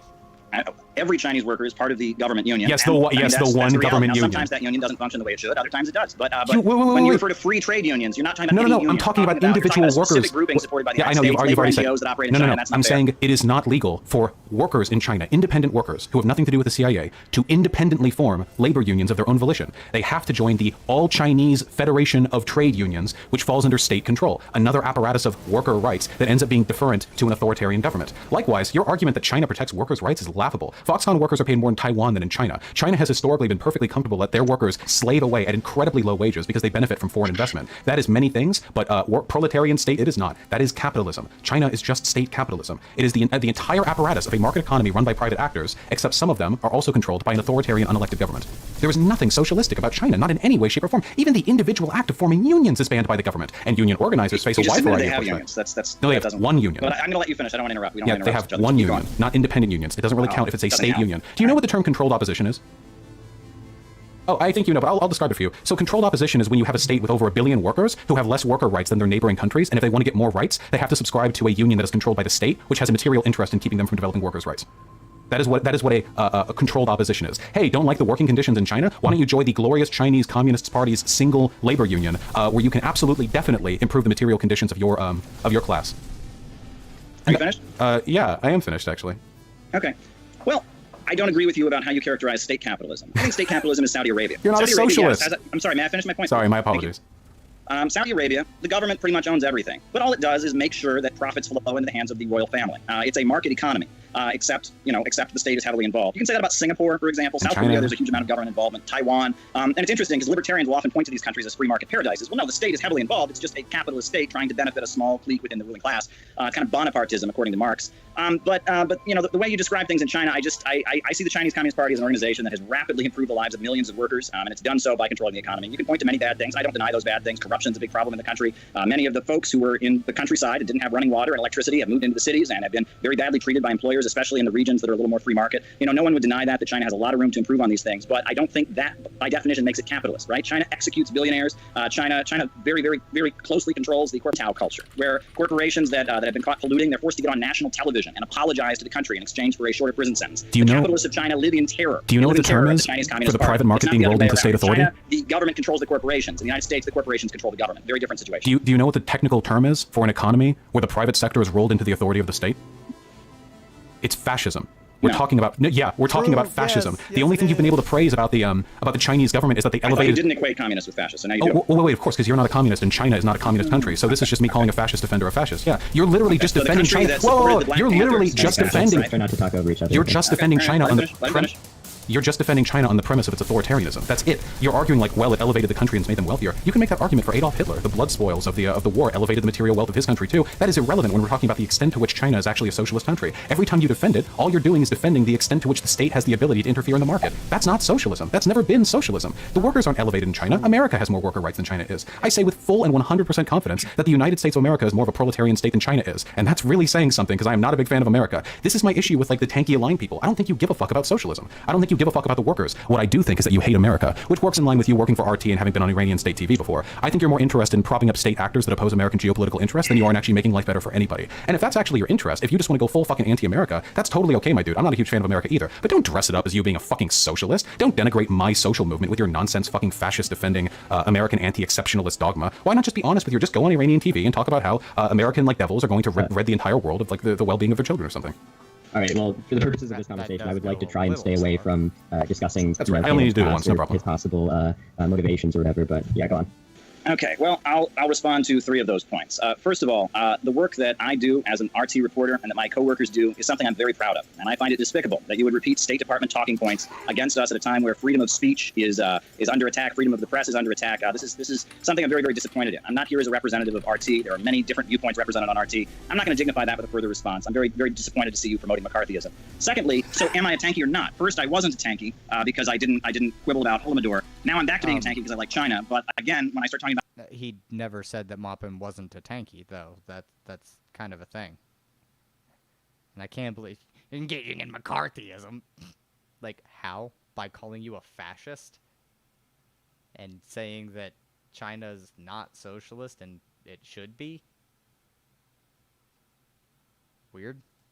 Nelson Mandela and the Black Panthers all of a sudden I'll not be a tanky. I think the definition of tanky is very fluid in this conversation. Second of all, I consider myself to be the most patriotic person around. It is not in the interest of the United States to have a new war with China. It is not in the interest of the United States to have a new war with Iran or with Russia or any of these countries. Wars are devastating. We need international cooperation right now, especially against the pandemic. And right now, especially the anti-Chinese hysteria is very, very frightening. The idea that instead of admitting that we should be working with them to fight against the pandemic, our leaders are whipping up every extreme, unproven allegation against China is very, very disappointing to me. I want to see a United States that gets along better with China, with Russia, with Venezuela, with Cuba, with every country around the world, Vietnam, every country building socialism or building an independent economy. I want to see friendship and cooperation. So to describe me as someone who hates average Americans and all of that, I think socialism and having our government control the economy and fight for the people, I think that would be in the interest of the population overall. Now, I have to address this issue of fascism.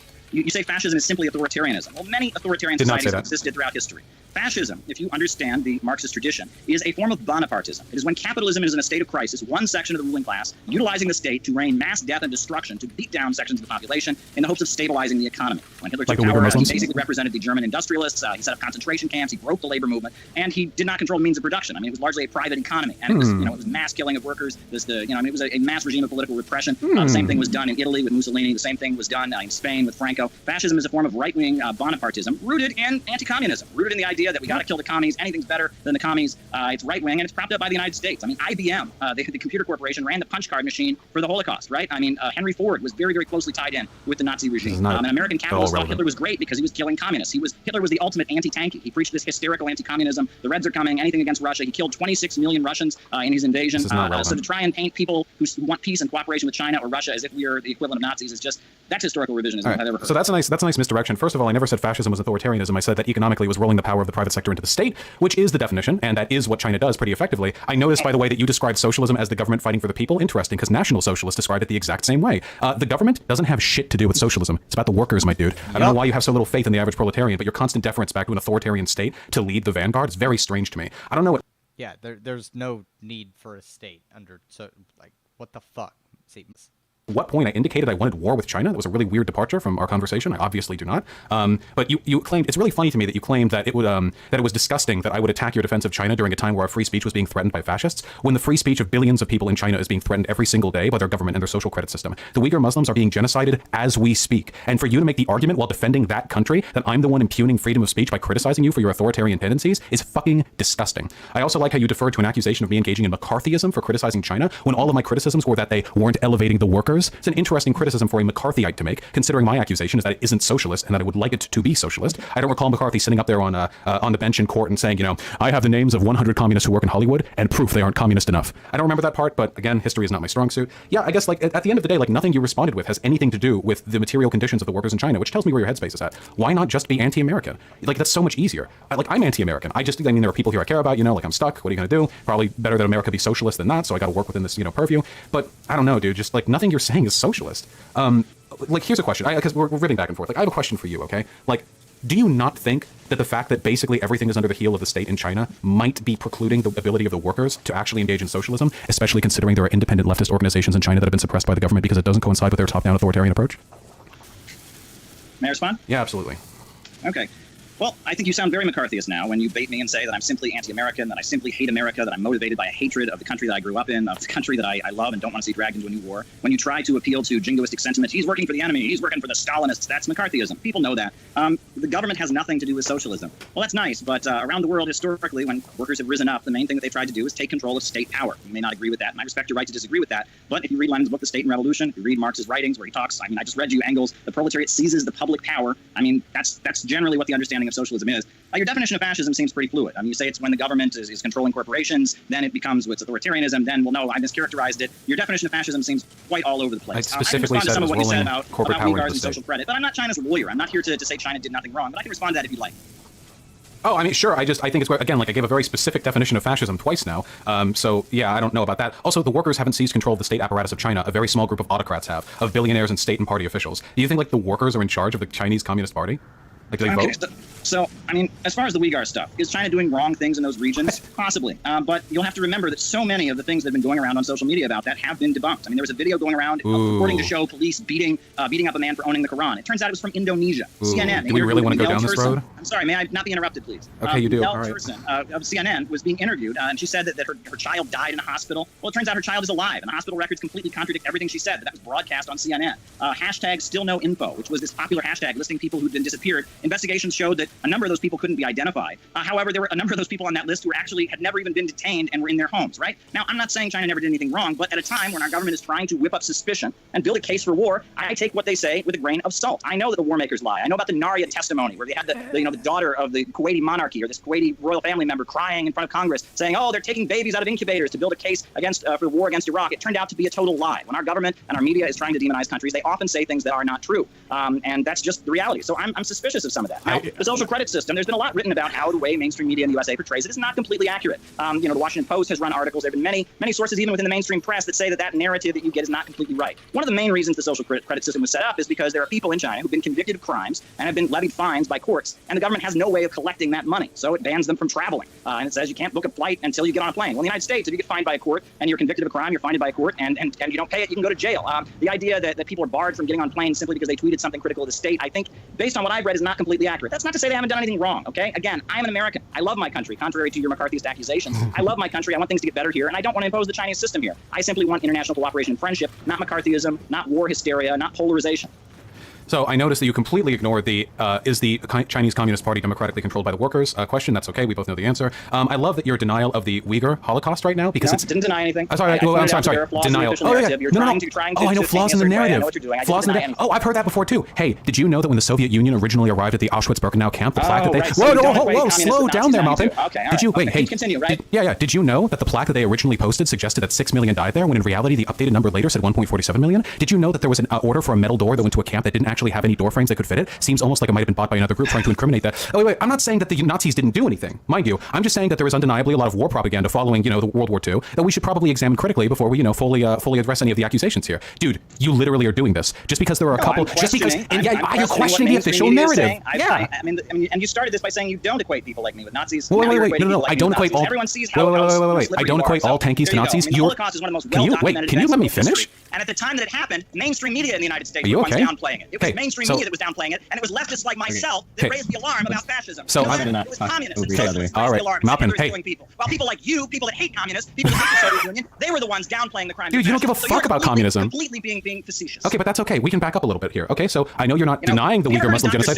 Wow, he actually. Hey, can I appeal to the moderator here? Right, let's give Vosh the floor. And it was about the fact that while leftists and socialists were raising the alarm about the crimes of fascism, mainstream media was ignoring it because they hated communists, because they preached hatred for the Soviet Union. And he wrote Horton Hears a Who to talk about Republican Spain and how the people, the Republic was being crushed, fascists were murdering people, and the world sat back and did nothing. It was leftists, it was tankies who raised the alarm about fascism's crimes. Yeah, you're just completely miskcharacterizing it. Mainstream media was downplaying the crimes. Malpin. Okay. Yeah, okay. So as I was saying, you're not denying the Uyghur genocide. You're just taking a couple of misplaced, like factoids that turned out to be incorrect. We don't have all the facts about Holy what's going shit, on my in China. dude! Suspicious mainstream media. And the fact that you equate me with people who deny Malpin, my dude! world history is absolutely despicable, and I don't want to continue this line of discussion. Oh, wait. I can't just let you engage in, genocide denialism and then walk away from it. You made false comparisons between the... Everyone's heard you. I'm not talking about this. Yeah, let's just... Hey, it's okay. Hey, it's okay. My apologies. My apologies. I'll be nicer, but I do have to finish this one point, okay? So, often when defending an authoritarian regime against a genocide accusation, it's more optically and rhetorically efficacious not to outright deny its existence, but rather to draw up some questions, like, hey, there is a lot of propaganda here. Maybe possibly there are some state actors who have... And then by doing that, you introduce the seeds of doubt that allow other people to then engage in outright denial. Now, I feel comfortable in making that comparison here because as Nazi Germany was a fascist society that engaged in a genocide, by every reasonable economic definition, China is also a fascist society currently engaging in a genocide. Though the societies are not exactly the same, there are many, many differences between the two. When we talk about a top-down, authoritarian, xenophobic, ethno-state-like society that imposes state's will on the people, but then promises that the glory of the people will be brought about by the sovereignty and the power of the authoritarian, unelected state, I think a little bit maybe, and that's kind of the argument that you've made as well, my dude. You haven't really made any arguments about the autonomy of the worker or the abolition of the commodity form. Every word out of your mouth to defend China has been defending authoritarianism, which makes me think you're not really a socialist. I read you this passage from Karl Marx on the third address in May 1871. But the working class cannot simply lay hold of the ready-made state machinery and wield it for its own purposes. The centralized state power, with its ubiquitous organs of standing army, police, bureaucracy, clergy, and judicator, organs wrought after the plan of a systemic and hierarchical division of labor, originates from the days of absolute monarchy, serving nascent middle-class society as a mighty weapon in its struggle against feudalism. Or in essence, the worker seizing the state is not nearly enough. It's not even close to being nearly enough. All you're doing is replicating the previous system of government, except with different people in charge. So we need a more substantive change, which China has not engaged in, to any extent whatsoever. All right. Well, when the Iraq War was getting going, as I mentioned before, CNN played this testimony from a member of the Kuwaiti royal family saying that Iraqi soldiers were taking babies from incubators, and thousands of people didn't buy it, and they marched and protested against the Gulf War that took place. According to you, they must be all Holocaust deniers because they didn't believe mainstream media saying something against a regime that you don't like. That's despicable. I don't want to engage about this any further. We clearly disagree. It turned out to be a lie. It turned out to be a lie. People didn't believe mainstream media. They had questions about it. Oh my God! When mainstream media, says that a country is evil, we just have to buy it. So right? disbelieving a single, right? Or else you're a Nazi, right? Disbelieving a single data point is the same as being in favor with an authoritarian regime and then bringing up a number of. Lie wait, when it's time to build wait. You actually can't wait. Hold on. So just in case there are any people of your IQ or lower who are listening right now, I just need to clarify. When we're talking about what you just gave as an example, as opposed to my example of the Uyghur genocide, the issue is the Uyghur genocide is happening. There's proof it's happening. It's not just one report of questionable authenticity. There is a plurality of evidence concretely indicating that it is something that's happening. Is all the data coming out from Western media accurate? If it's happening the way you say it's happening, that's wrong, and I denounce it. If it is, okay, all right. But I'm saying that we don't have all the facts. There are a lot of fantastical claims made in mainstream media that people have questions about, and I am worried it's just unbelievable. I'm hearing this from a leftist. I'm seeing how consistently the U.S. media lies. How the New York Times mistranslated workers in their video about China's healthcare. I mean, there is consistent deception in U.S. media when it comes to all things regarding China. So I have questions about it. Have me arrested, have me shot. Okay, I mean, I don't need to have you shot. This isn't China, so that's not how we respond to political dissidents. But yeah, that's insane. Like this is all like genocide denial. When you call denial. tankies fascists, everyone knows you're dog whistling to anarchists and Antifa to be violent. You are calling for violence. You would have had Nelson Mandela beaten up by Antifa. What? You would have had Albert Einstein punched in the face. You equate What? people that defend socialist countries and question the lies about them in media with Nazis. That's what you're doing here. You're doing that to me. This is like when I argue with fascists and they're like, you want to kill all white people. That spit on civil rights marchers because they were part of the Communist Party. That's what you're doing. So my criticism of you, a tanky organization, William L. Patterson, Henry Winston, great heroic organizers who fought for civil rights. My criticism of you is that you engaged in genocide denialism. Stalin. You equate them with Nazis. You want violence against No, just you. No, my dude, they're not all as bad as you. Just you. You're the one doing the genocide denialism. Nelson Mandela didn't do that. Great American poet. He signed an ad defending the Moscow trials and defending the purges in 1938. Yeah, that's pretty bad. Is that the right thing to do? Maybe not. That doesn't make him a Nazi. I didn't say he's a Nazi. Did he engage in genocide denial? Why are you conflating all these different things? I'm pointing out that you are painting people with a broad brush. You're painting all differentiation with the U.S. media on international foreign policy. No, I'm saying you against China or Russia or other countries. You're equating all of that with the most despicable far-right human beings. Can you stop defending fascist governments against claims of genocide then? I'm not going to change your mind. Sure, okay, I just declare, and I'm not going to repeat my accusation so we can actually move on from this point. I think we're hitting that hour mark. Do we want to do our closing statements? All right, yeah, you can give your closing statement first. How about Actually, I think you went first in the opening. Do you want to go first? Oh, yeah, sure. Okay. Yeah, so I don't mean to make this like a criticism of people's personalities or anything like that. There's a persistent effort on your part to paint me as some kind of radical anti-communist. Funny, because you were the one who has failed to defend any aspect of actual worker ownership or commodity form abolition over the course of this discussion. You have painted me as somebody who is in favor of war between America and China, which is patently false. You have painted me as a McCarthyite for wanting China to be more socialist. And you have painted me as somebody who just blithely accuses everyone of being a Nazi, which isn't true. You were the one who got to the genocide denial all on your own. I did not lead you there. You walked there on your own. So I didn't even expect it. I didn't think like it was that bad, but I guess it is. I guess we are at that point. So my main issue is like, yeah, I think people like you are a literal fucking toxin, not only to socialism, but to the workers of this country. I don't think you give a fuck about them, their well-being, their autonomy, their freedom, their alienation from the means of production. I think you give a fuck about some little cult, personality cult you're trying to build while working in tandem with other non-communist states that just happen to dislike America. And I would like to remind that you and everyone else who is listening right now that hating America, while based, is not an ideology. And that if you want to be a real socialist, you're going to have to substantiate yourself a little bit more than that. Funny, you're the person who assigns, I suppose, the tanky label to himself, yet I am the one who seems to have a greater understanding of the actual like definition of socialism and how it should be applied. Plus you're white. All right, go for it. I don't know what you said about my relatives, but whatever. You know, I know you're probably going to give this video a name like I destroyed some tanky, but I just want to review for your audience what they've heard from you so far. They've heard from you that authoritarianism is the definition of fascism, that China is merely authoritarian when it controls the economy on behalf of the working class. I've ripped that to shreds. We've heard from you that tankies are transphobes and homophobes, and I've shown you that tankies are some of the biggest defenders of LGBT rights in U.S. history and basically launched the movement to free LGBT people. We've heard you bait me over my job and call me anti-American over and over and over again, but then insist that that doesn't matter because you're anti-American also, appealing to basically McCarthyist and jingoist sentiments. And over and over again, we've seen you talk like a Fox News employee. You accuse me of denying a genocide. I ask questions about a current event that is going on at a time that U.S. media is actively mobilizing us to hate China and has said things inconsistently. I'm not denying things because I don't have enough knowledge to deny things. I have questions. No, he has actively denied it. So, in case you couldn't tell, he's a dishonest piece of shit. Just saying.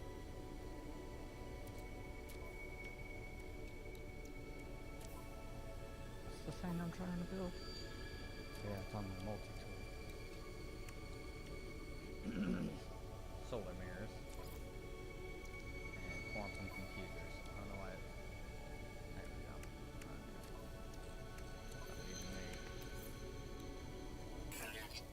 Okay. 4 more chromatic metal.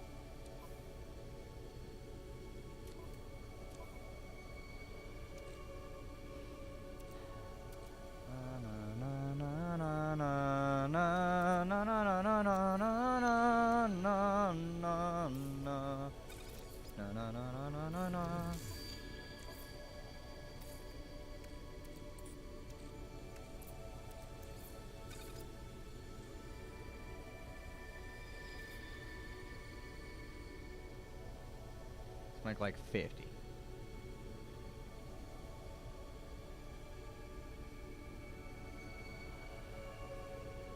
But yeah, Moppin is a hilariously stupid creature. I mean individual, but you know. He's absolutely ridiculous. Oh wait. 26 gold, 30 silver.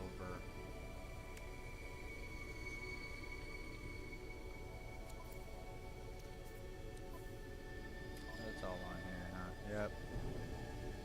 Okay.